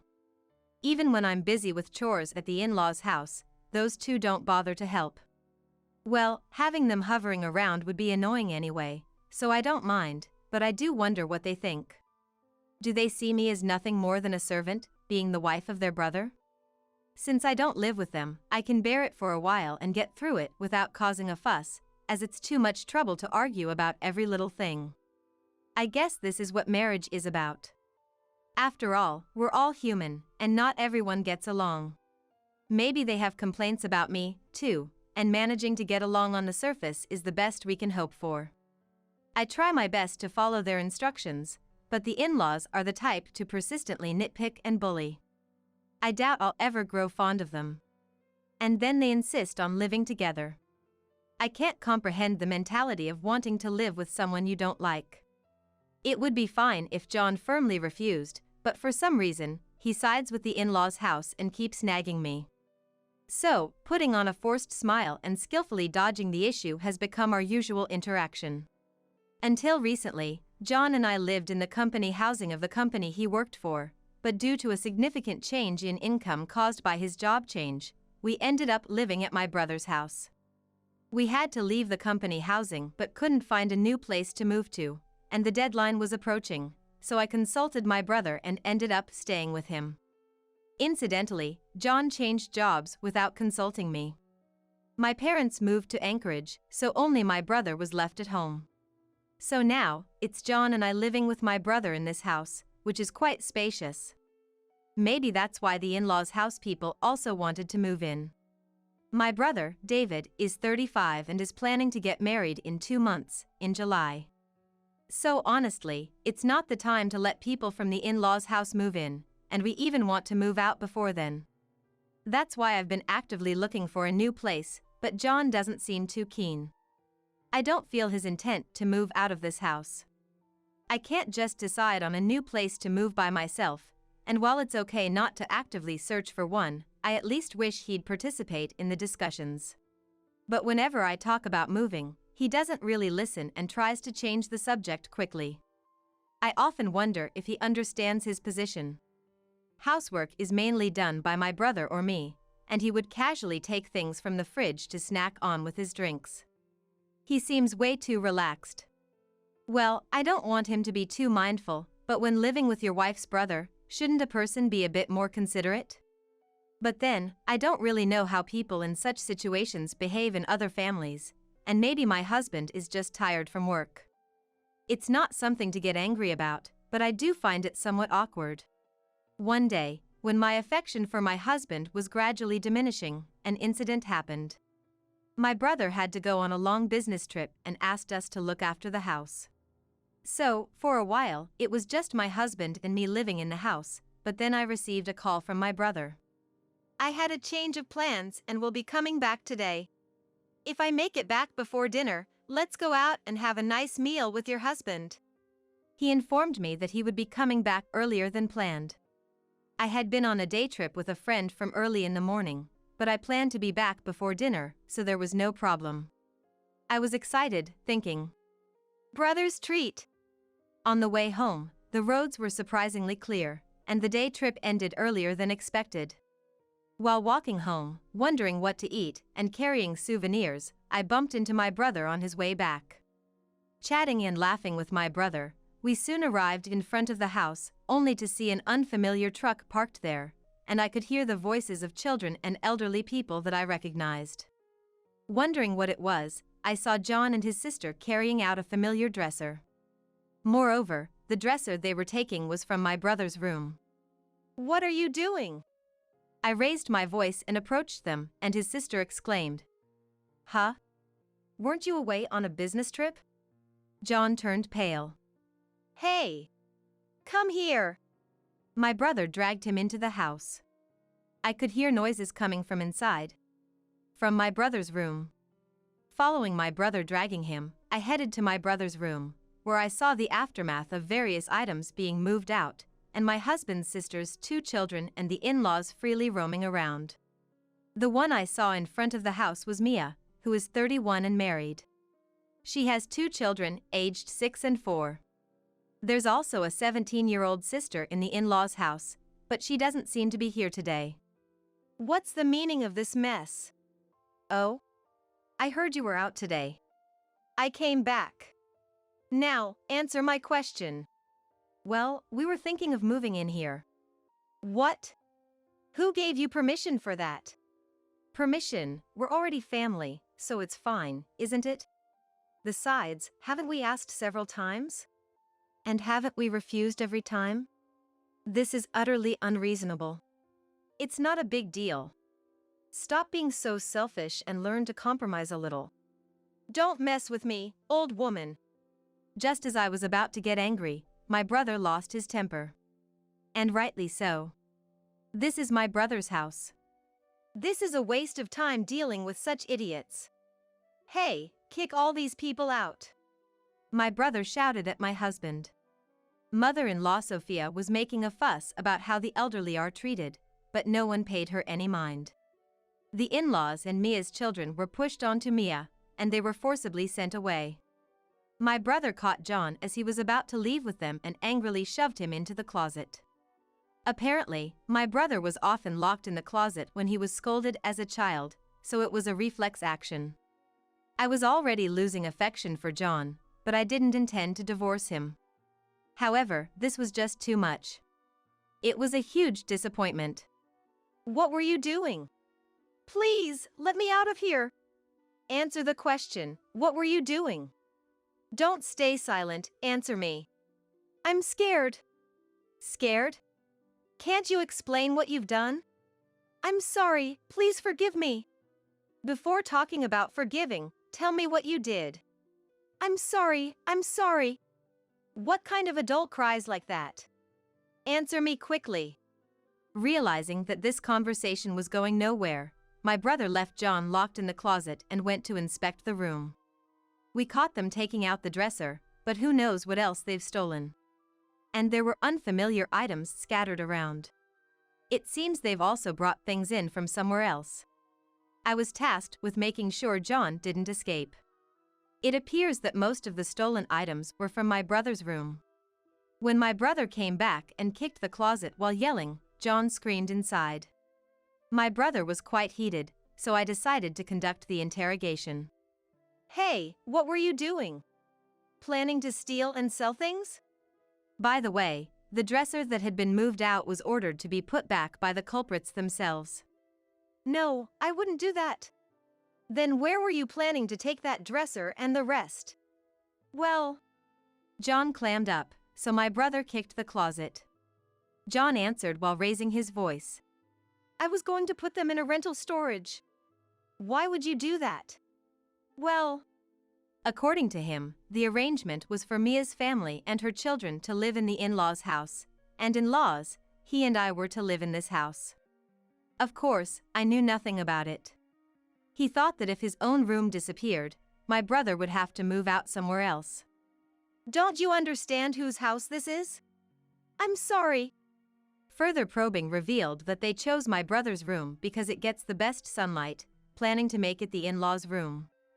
They figured once they moved in, we wouldn't have the heart to kick out the frail elderly. Also, since my brother is still single and doesn't need a large house, and since John and I might have children and need more space in the future, it seemed best to them that my brother move out. And today, they decided to go ahead with their plan since both my brother and I were supposed to be away. However, we returned earlier than they anticipated, and that's how we ended up catching them in the act. I can't believe this guy. I had no idea he could be this foolish. I was shocked that I failed to see how utterly unreasonable the person I married could be. How can you even think this is okay? It's way too far-fetched. I can't understand your thought process at all. It seemed like my brother's anger was overtaken by disbelief for a moment. Did he seriously think he could take over someone's house, force us to move out, and that we would just quietly accept it? Unless he believed the world revolved around him, I can't fathom how he came up with such an idea. Looking around my brother's room, I noticed unnatural gaps in the shelves where he kept his games and manga.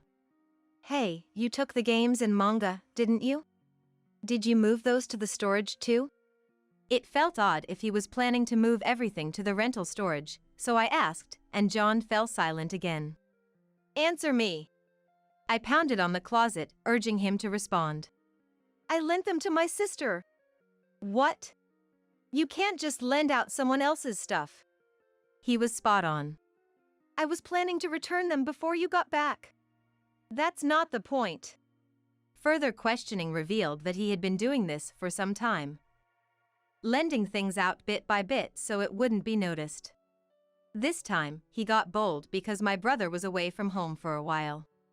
And you took the model kits too, didn't you? My brother loves model kits and has many in his room. Just earlier, Mia's kids had broken some, and he was furious.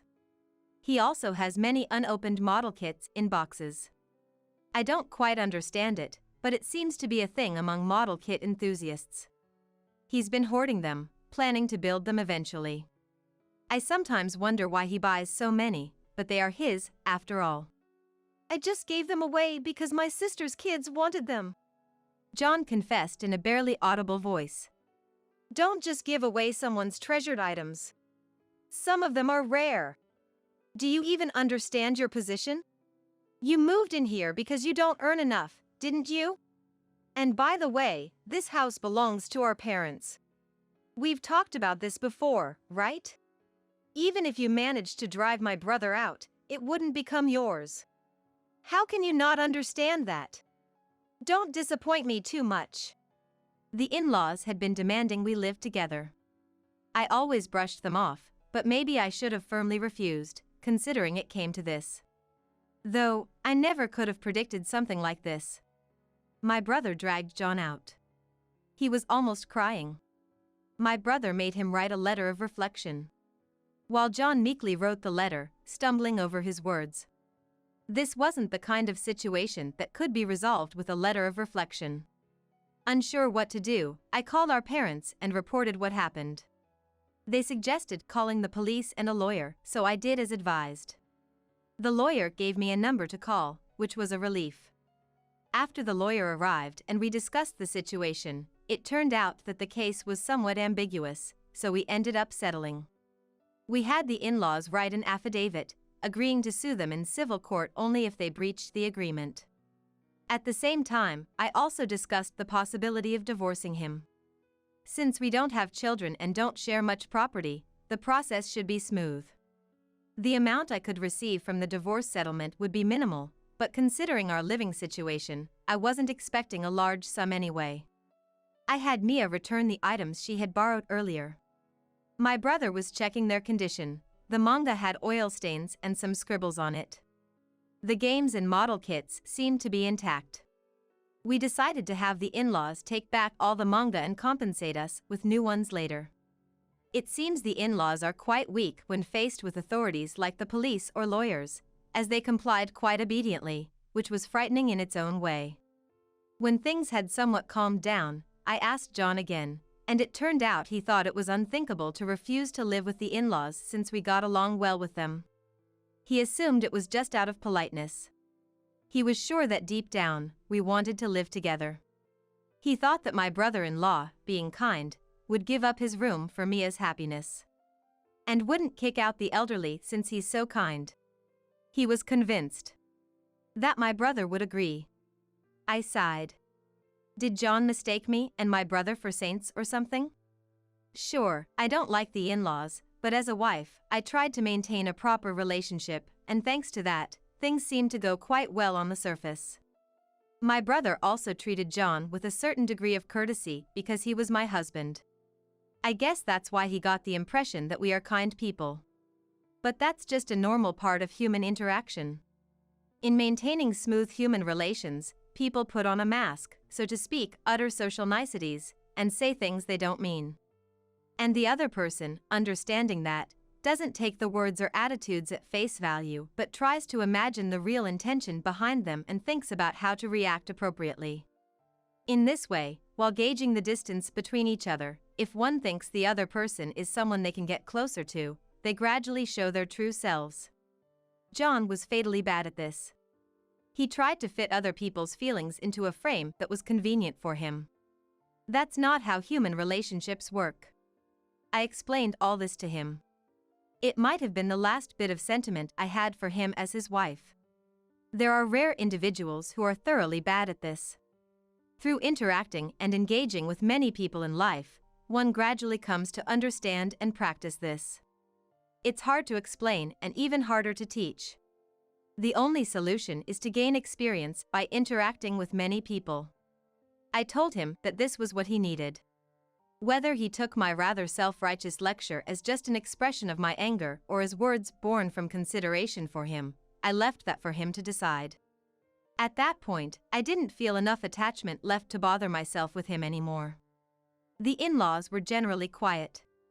It seemed they were worried that legal action might affect the younger sister's education and future prospects.